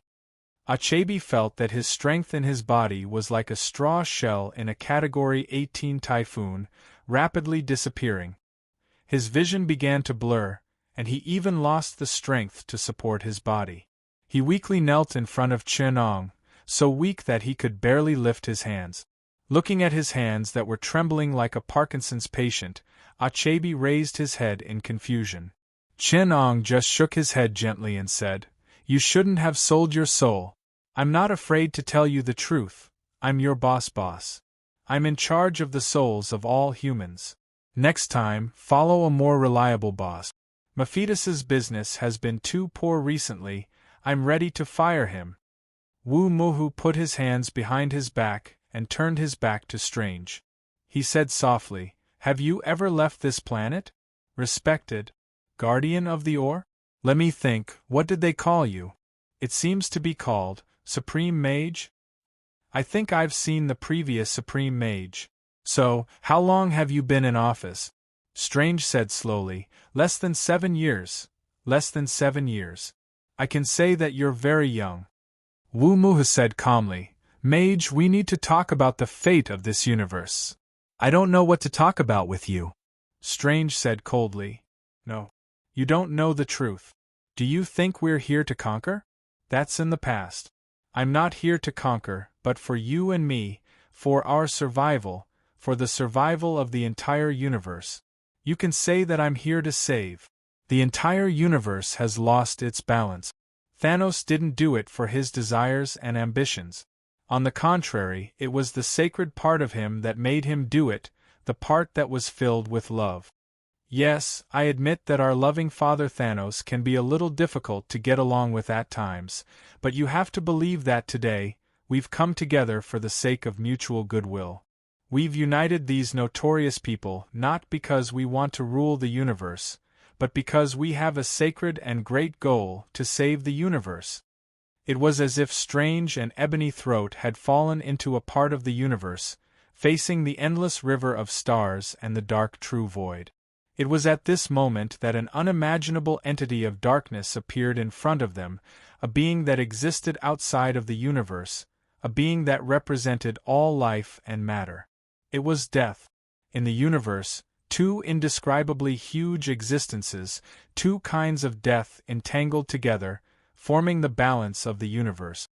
Did you know that 3 million years ago, all the great and eternal existences in the universe gave up on eternal life and chose death for themselves? They all voluntarily submitted to death. That was to protect the great laws of balance of the universe, where unknown death and known death were entangled. As life flourished, the power of unknown death began to rise above the known death. Therefore, all eternal existences had no choice but to choose their own death, to prevent the imbalance between the two kinds of death from dragging the entire universe into the dark abyss. But that was just a drop in the bucket. The new balance lasted for a mere 3 million years, and the sacrifice of all eternal existences in the universe only lasted for one insignificant era.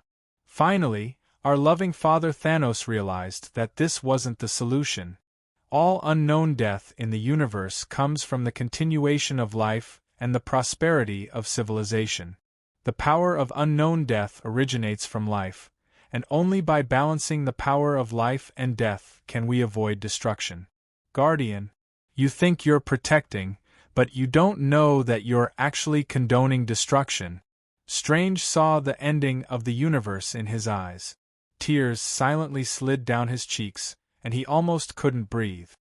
His eyes were filled with indescribable darkness. To achieve balance, Thanos decided to follow the laws of balance of the universe and guide the two kinds of death to balance. This means we need to kill half of the lives in the universe to allow the development of the power of life and the power of death to return to balance, the great balance. This is the truth. We have to work hard for everything. Ebony Throat's voice sounded in Strange's ears. The truth of death was clearly seen in his eyes, and he knew that everything was true. Ebony Throat's powerful mental power of persuasion was shaking Strange's will bit by bit. At this time, Chen-Ong appeared in the mental world where the two were entangled. He touched the eye of Agamotto and turned the time back to 3 minutes ago. Strange reappeared from the portal, and with lingering fear, he chose to forget the truth of Ebony Throat's powerful mental suggestion. He left a suggestion in his consciousness and stopped communicating with Ebony Throat. As soon as he appeared, he directly attacked. Only then did Chen-Ong withdraw his mental power. He thought to himself, I can't let you ruin this great situation. Chapter 1065. Steve grunted. His mouth and nose were bleeding, and he took 2 steps back. Although he was a superhuman who had been injected with the Superman serum, and his opponent was just a second-rate mercenary who had regained his youth, it was too dirty. Really too dirty. It had to be repeated twice. Steve had never seen such a dirty and unscrupulous hooligan, even in the face of the 9-headed snake. Moses Magnum, who was on the other side, was too dirty when he fought. Moses Magnum relied on his high-tech equipment to force Captain America into a corner. In the middle of the fight, he sprinkled some disc-shaped magnetic generators. Those badge-sized things scattered nearby. Only when they encountered metal that was not degaussed would they quickly stick to it. But when they stuck to the metal, these little things would start to flash red and explode after 2 seconds. All the metal on Moses Magnum's body had been degaussed. Only Steve had to face the bombs that stuck to his shield from time to time. There was also a kind of nanomachines that looked like they were 1/10 the size of a soybean. When they were sprinkled on the ground, they would quickly return to their triangular shape and stick to the ground. Steve now had a few deep wounds on his feet. He had to stand on his tiptoes to fight. Moses Magnum sneered at him. What's wrong, girl? Are you dancing ballet? You are the most shameless person I have ever seen. Even Hydra can't compare to you. His crotch was aching, his feet were bleeding, and his hands were trembling from the explosion. Even Captain America, who had a good temper, could not bear it. Thank you for the compliment. Moses Magnum took off his hat. It's my honor. Steve sighed secretly. He was annoyed by the endless little tricks of his opponent, but that guy was very cunning and slippery like a loach. Steve was constantly disrupted by these little tricks and could not organize an effective attack. Now he was most worried about Hawkeye. Hawkeye was frozen into a sculpture. He looked blankly at the front, and there seemed to be a trace of disbelief on his face. This made Steve very worried. Hawkeye had long retired. He came to Wakanda to help because he recognized him. If he died, how could he face Hawkeye's family? After taking care of Hawkeye, Zheng Shangqi used the Earth Kunlun technique and used the gravity generator ring on his hand to place the gravity distortion point around Wizard Wong's body. The surrounding marble tiles and domes that were attracted by the gravity collapsed one after another, and the fallen pieces of marble were sucked into Wizard Wong's body. Sorcerer Wong's Kai Lifo fist had already reached the unfathomable realm of combining magic and martial art. He used his fists to interpret the mysteries of spells and smash the marbles flying towards him into pieces, drawing them into a different space. However, in the end, he was still outnumbered and was trapped in a narrow space by the marbles. The stone coffin made of crushed stones imprisoned him. If Zheng Shangqi had not intentionally held back, his body would have long been ground by the marbles and turned into minced meat. Chen Ang's corpse had already dealt with Achebe and was currently sealing Jack the Ripper, who had been severely injured by Wizard Wong. Chin Ong forced the black mist that Jack had transformed into a voodoo doll. When he looked up, he saw Jing Shangqi walking towards him. Jing Shangqi said with emotion, "Just now, I was excited to fight with my compatriots, and accidentally let my people be taken care of by you." He glanced at Achebe, who was paralyzed on the ground, and Jack, who was sealed in the voodoo doll, and said in annoyance, "After all, we are colleagues. I can't just watch you take them away. How about this? I have 2 captives here."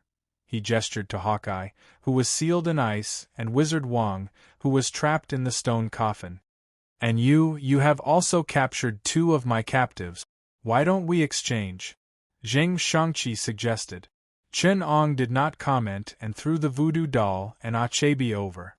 Jing Shangqi then removed the azure blizzard that had frozen Hawkeye and the 2 Kunlun that had suppressed Wizard Wong. Captain Mei took the opportunity to retreat to Chen Eng's side and helped the weak Hawkeye up.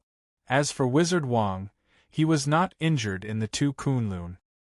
He had just been released from the stone coffin, but he was still alert beside Chen Ong. As for Black Panther, he was still entangled with Leopard. Both of them were wearing the indestructible vibranium battlesuit. They were strong in defense but weak in offense. It was too difficult to determine a winner. On the other side, Strange and Ebony Ho were also in a stalemate. After giving himself a powerful mental suggestion, Strange was immune to some of Ebony Ho's mental attacks. However, he still felt very difficult in the face of Ebony Ho's powerful psychokinesis. With a single thought from Ebony's throat, the surrounding marble stones, the building's domed ceiling, and the huge stone pillars all turned into deadly weapons, smashing towards Strange.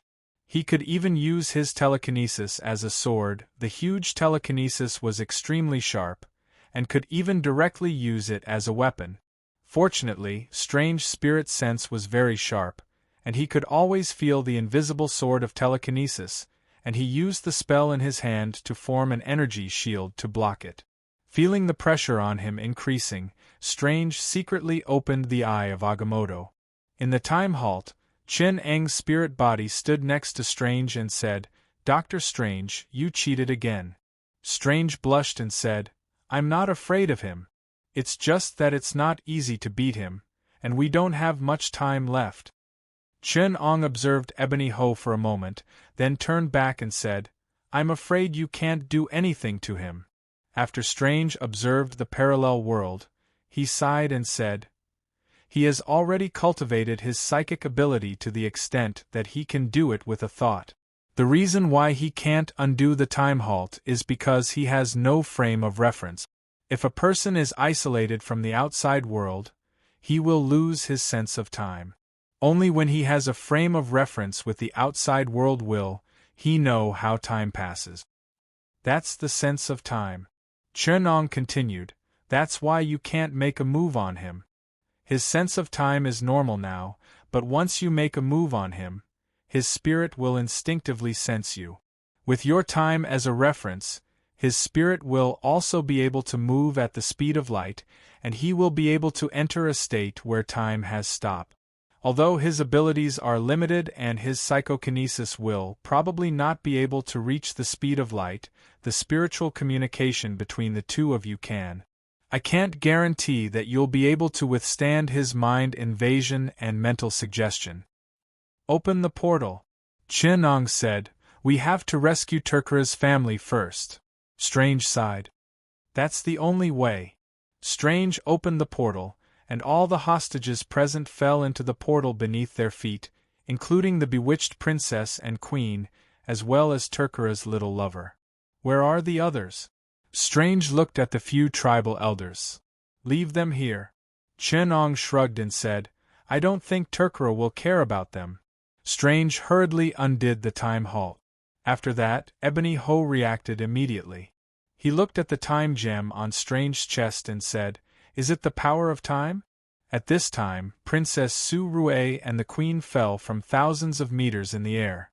Even under control, the 3 women couldn't help but scream.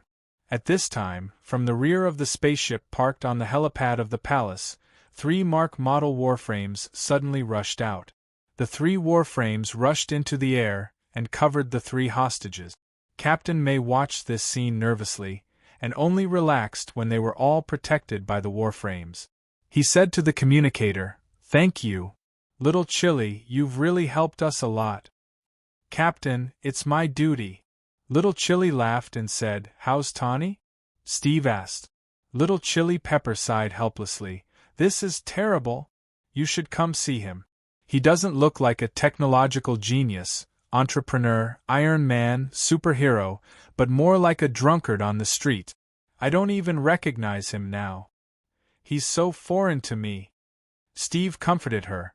"He's only seriously injured by Sargeraz's mind invasion. We're trying to think of a way to give him psychological treatment. I hope he can recover quickly. Without him, the Avengers won't last long."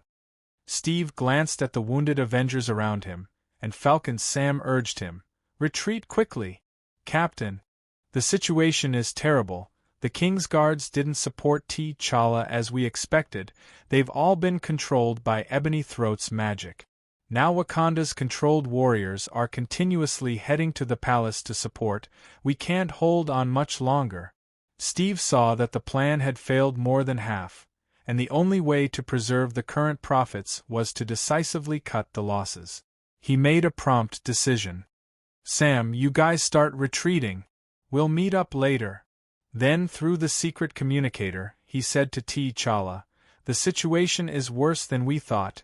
The recovery operation has failed, but the hostages have been rescued. Retreat quickly." Black Panther heard that the hostages had been rescued, and breathed a sigh of relief. He was ready to give Leopard a good beating before running away. But at this time, Little Chili suddenly said nervously, "The Warframe's remote control is being disrupted. It's caused by electromagnetic and gravitational waves. Our signal stabilizer can't work. Friday, repair the signal." There's a strong source of interference on the other side. The source of interference must be eliminated." Steve's heart tightened in an instant. Black Panther also heard the conversation on the communicator, and only then did Crow stand up from his throne and clap his hands. "Wonderful! Wonderful, but do you think I'll let you just save the hostages and leave?" Crow brushed the dome, and a crack appeared on the huge dome made of marble and vibranium.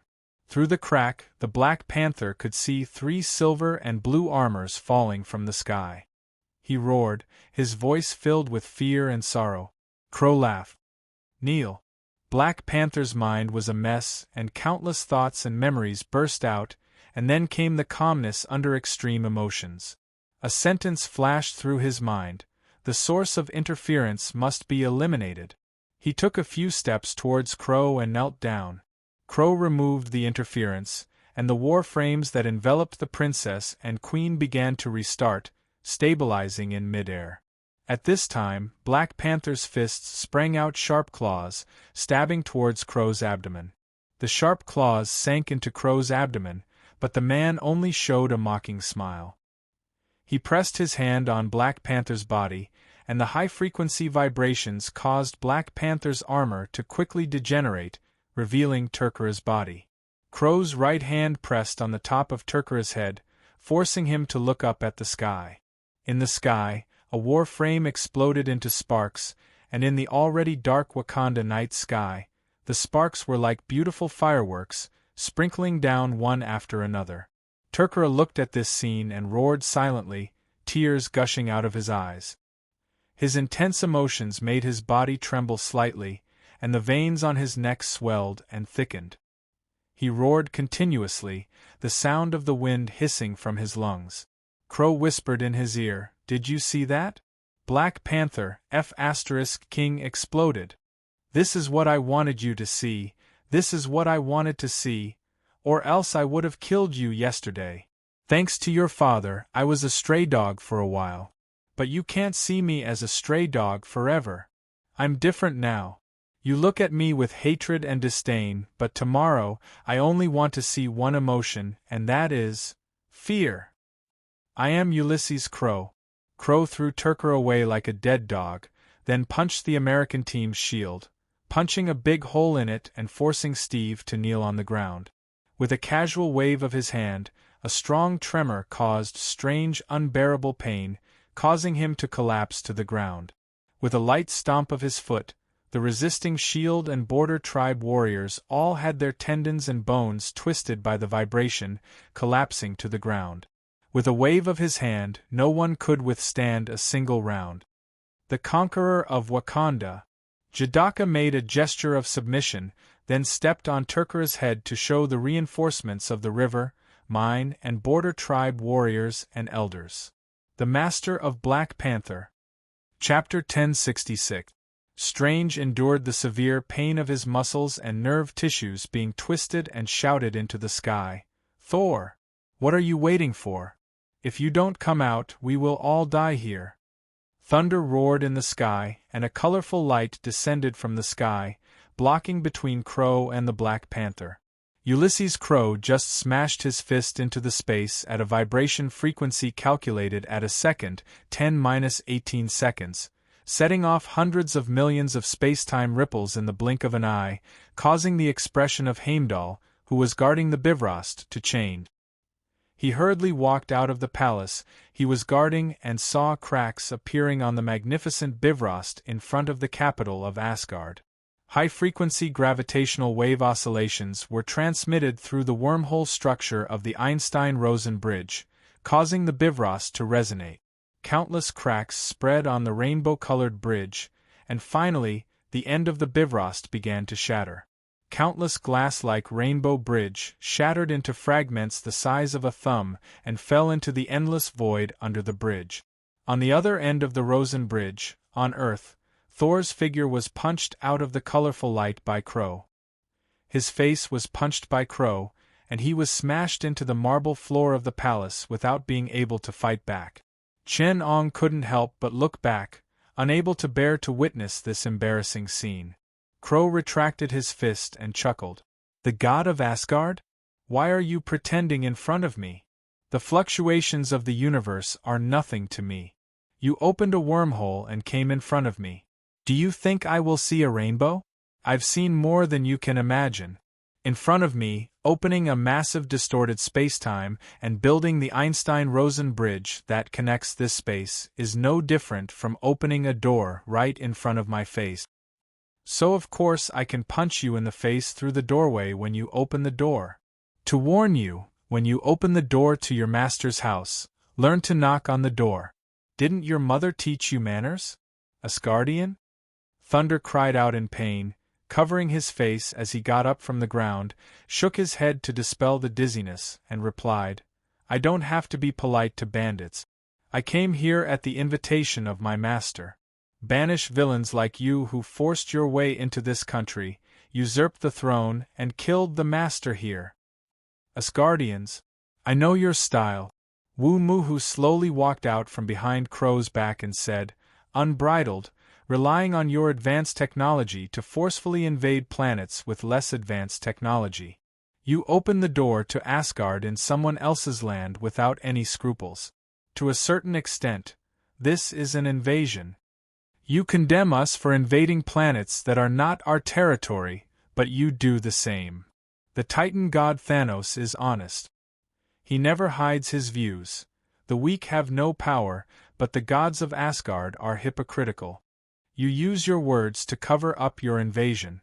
Let me ask you, which country will allow another force to open their doors in their own land?" Wu Mohu said, "You look down on the weak just like us, but you always have a set of hypocritical words to cover it up. But in fact, we all know that we all came from the same group of monkeys." "Shut up." Thor wiped the blood from the corner of his mouth and said coldly.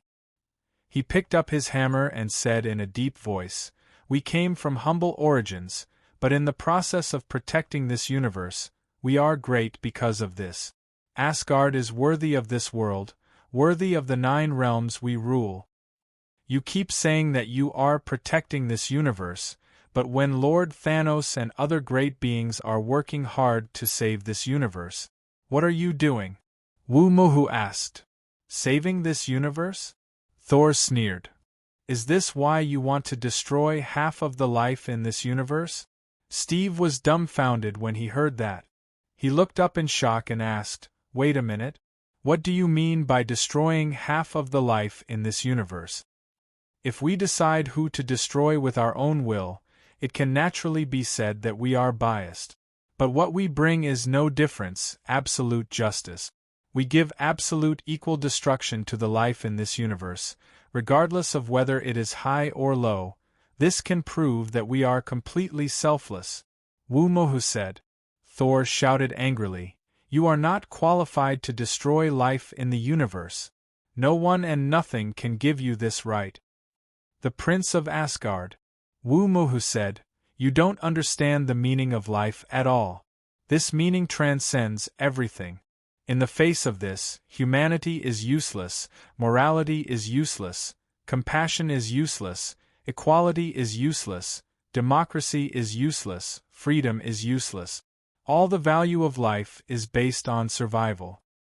Once it goes against survival, everything created by life is meaningless.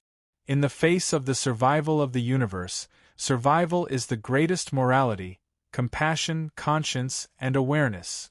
Your tolerance is not enough to be a god." Woo-Mohu said, "The real god is the Titan, the awareness of Thanos, who bears everything, bears the weight of the universe, whether it is good or evil. There is no good or evil in a god. God is responsibility. So you who avoid the responsibility of life choice are not worthy of being a god." Thor roared, "God will protect everything." Amidst the lightning and thunder, the powerful force swept everything in an instant. Amidst the dancing thunder, several lightning bolts struck Woo-Mohu's chest, striking him to the ground. Woo-Mohu's spiritual hint was simply and brutally destroyed by Thor, and he couldn't help but spit out a mouthful of blood. Just as Thor was about to swing Woo-Mohu's hammer for the second time and smash the lackey of Thanos into ashes, a man stood in front of Woo-Mohu. He raised his hand and grabbed the head of the godly hammer. "A divine weapon made of neutron star nucleus?" Crow grabbed Woo-Mohu's hammer and sneered, "What a powerful divine weapon! I have long had the power to destroy Wakanda, as early as when I killed the previous Black Panther, but I held back. Now it seems that I was right, conquering this small country, and so many people jumped out to make trouble for me. If I was still at the level I was 3 years ago, I really couldn't beat you. But now it's different." Crow sighed.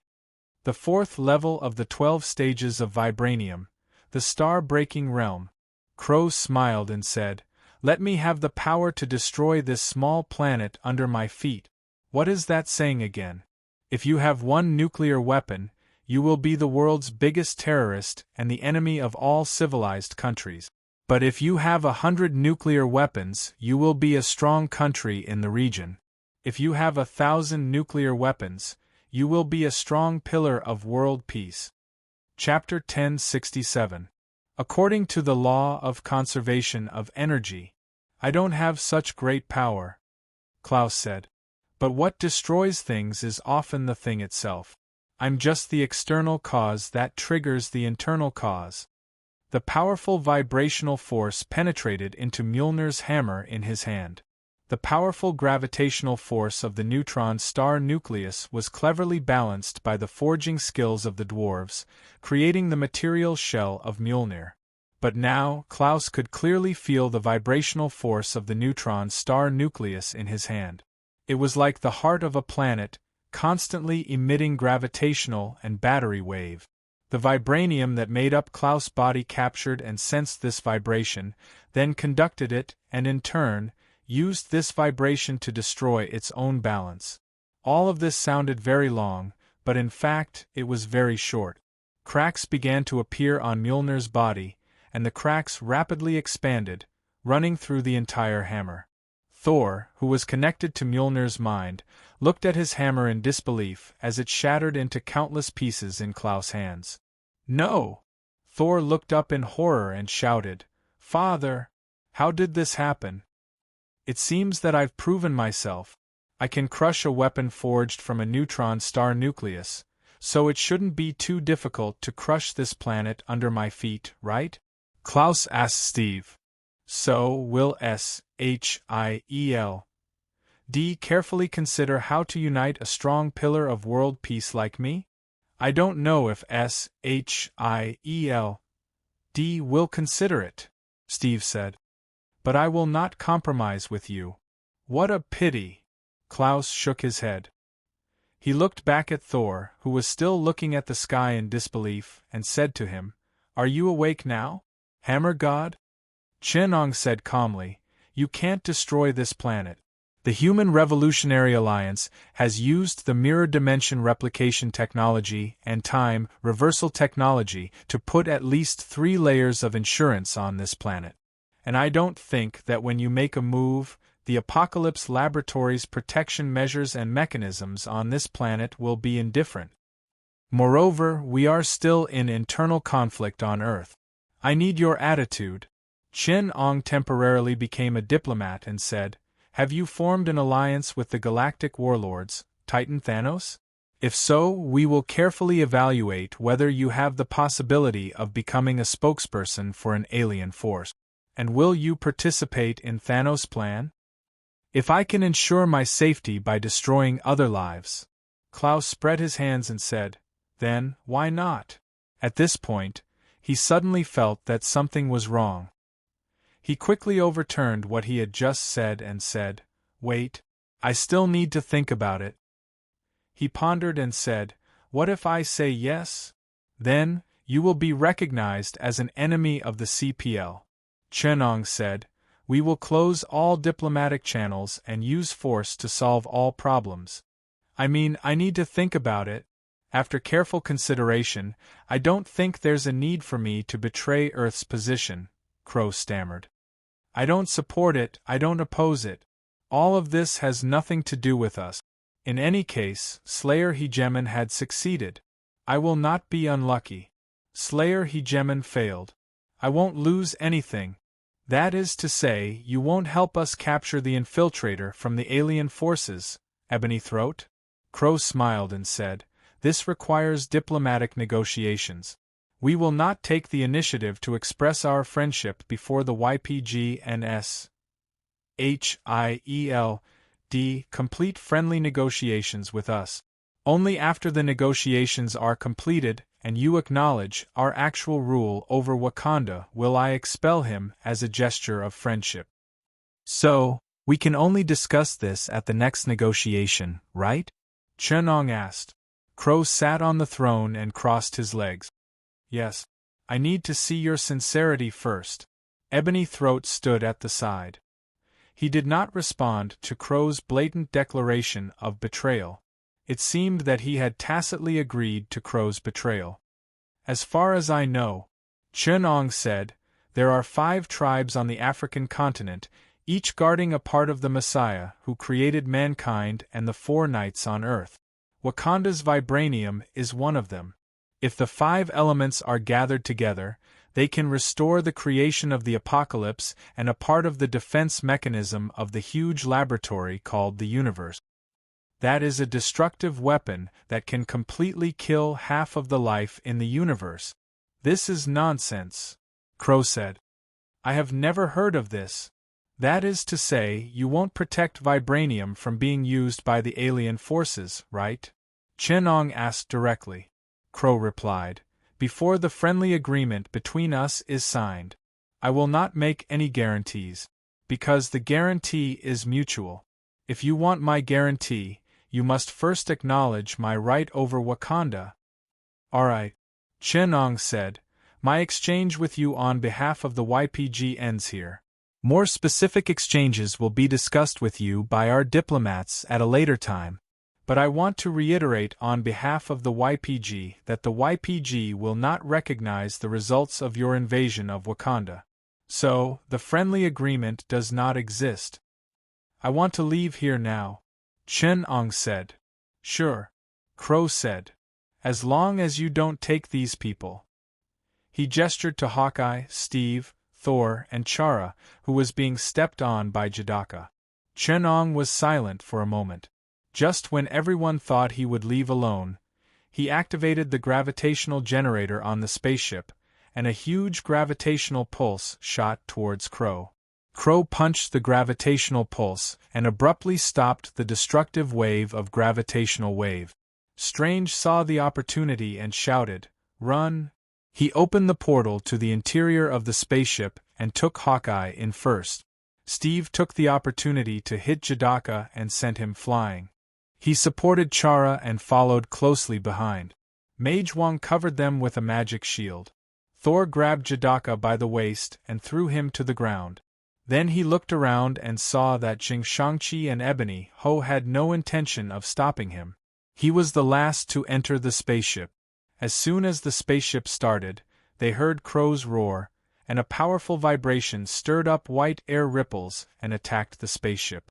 Chen Ong used gravitational waves to send out a high-frequency vibration while explaining to Steve and the others, "After studying vibranium, we have discovered a specific frequency that will strongly stimulate vibranium.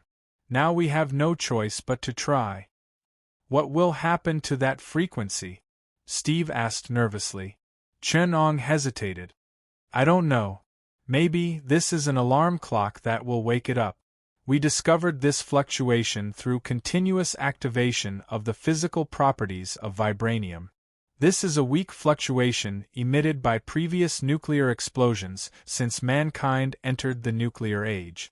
According to research, vibranium gradually became active in the last century because of the stimulation of this fluctuation. The people of Wakanda were affected by the activity of vibranium, and there was a technological explosion. But this fluctuation is very weak, so we don't know what will happen if we strengthen this stimulation. Wake it up. Strange repeated Chen Ang's words, then asked, "Who will it wake up?" Chen Ong was silent for a moment. He had already compiled this high-frequency fluctuation and pressed the button to let the gravitational generator produce this frequency of gravitational wave. Only then did he reply, "Wake vibranium." At this time, the gravitational wave swept over the vibranium mine. The huge vibranium meteorite buried deep underground burst out with a strong blue light. Crow sensed all this: the explosion of the gravitational wave and the response of the vibranium. The rocks and soil floating on the surface of the vibranium meteorite began to fall, revealing the vibranium meteorite that was even larger than the capital city of Wakanda. The powerful energy wave swept through the vicinity of the vibranium meteorite. Tall buildings were collapsing, and mountains were shattering. Chen Ang's spaceship had already flown to the sky above Bonanza. Looking down at the ground, one could see an energy wave sweeping across Wakanda.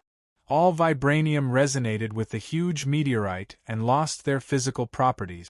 The battle suit on Black Panther's body began to degenerate, and Crow's 12 golden body of vibranium was also disrupted by this energy wave, making his vibrations temporarily unable to leave his body. He could only roar and watch them leave. Chapter 1068. After leaving the capital of Wakanda, Chen Ong was busy communicating with the YPG. The heroes were all dispirited, and the atmosphere on the spaceship seemed a little lifeless. Steve saw Black Panther T'Challa sitting next to his sister, Princess Surue, clutching his head tightly with both hands and burying his head between his legs. He had not moved for a long time. Steve sighed and sat next to T'Challa. Looking at the sleeping princess and future princess in the medical cabin, he whispered, "Have you found a way to help them recover?" Strange frowned. "Ebony Throat's mind control is very powerful. I need to take them to Kamartaj for treatment. Can I go with you?" T'Challa's voice was hoarse as he suddenly raised his head and asked. "I'm very sorry."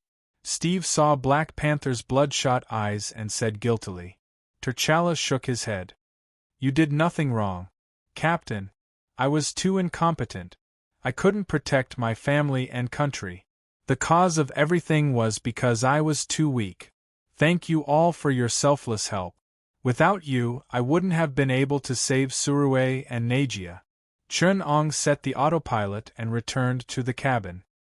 He said to Steve, "The YPG's troops were blocked, and the U.S. strongly protested against our interference in Wakanda's political situation.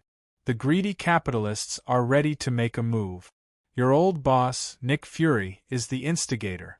As I expected, as soon as we left, SHIELD immediately began to appease Crow. Like Chamberlain before the 1930s? Hawkeye sneered. Is SHIELD going to make a Munich agreement with Crow regarding the vibranium mine? Steve said angrily. Sounds like it. T'Challa, who was well versed in history and British and American culture, said, It sounds like I can only do Czechoslovakia and cede my Sudetenland? Or hand over the vibranium mine to the 5 countries.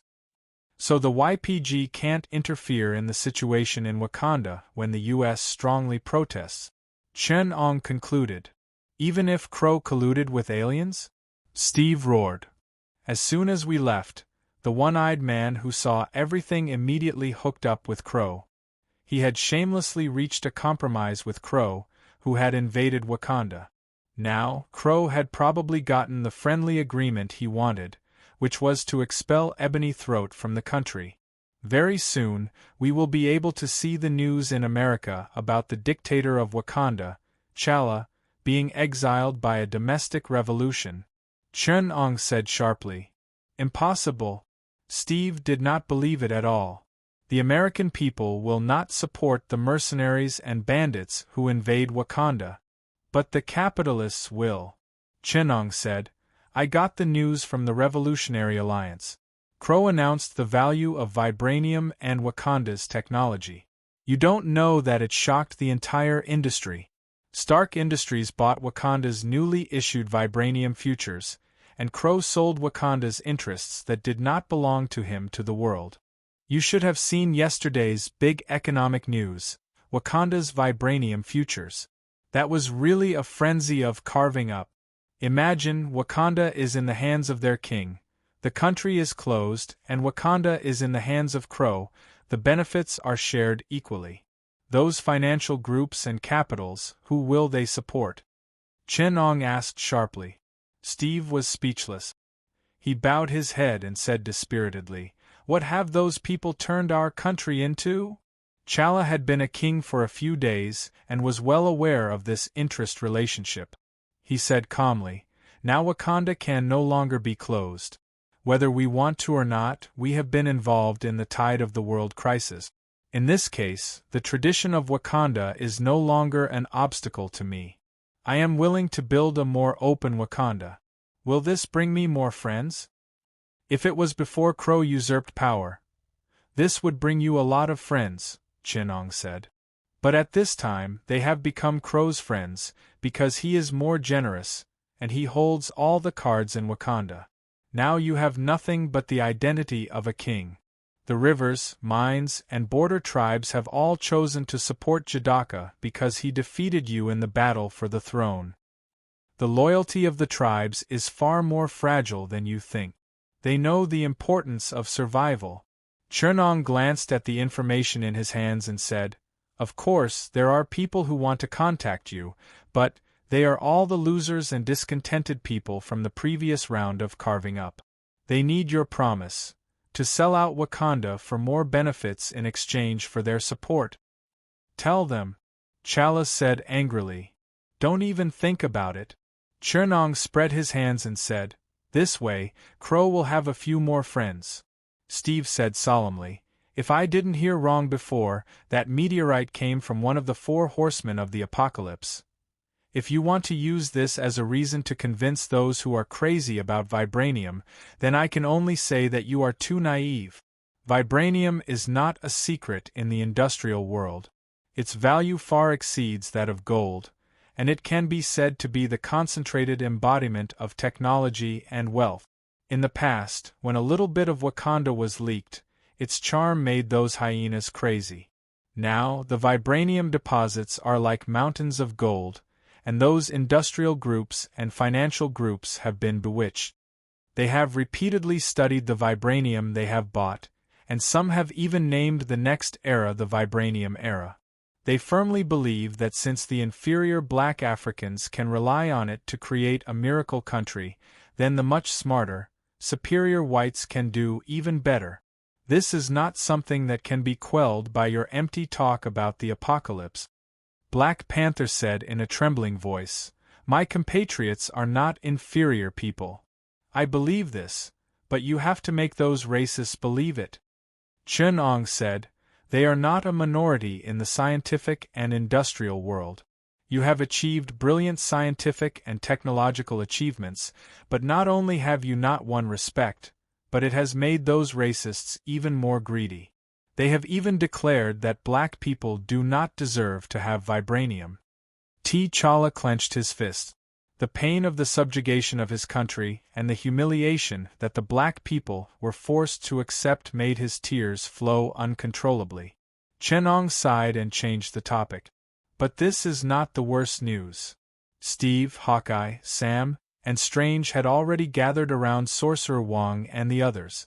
They listened to Chenong say, "I have been studying Ebony Throat's intentions in helping Crow control Wakanda until I heard that ancient legend. It is said that humans originated in Africa, in the Red Sea region, which is now Egypt. They accepted the apocalypse and evolved from ancient apes into humans. But the ancient ape tribe that evolved, Eve's tribe, was an ancient ape with extraordinary abilities. The ancient ape tribe that did not leave Africa was tested by the apocalypse to verify whether they were the most outstanding race, the race needed by the apocalypse, but the ancient apes failed. Their civilization was destroyed, and the remaining ancient apes could only pray to the Creator for survival. So the Creator let his adopted son lead 4 knights and descend a part of his power. The ancient apes surrounded these 5 powers and formed 5 ancient tribes, sealing their wisdom and power. They guarded their own seals, and according to the agreement, once the ancient apes felt that their civilization could accept the challenge, they could awaken these 5 powers, take back everything, and face the test of the Creator.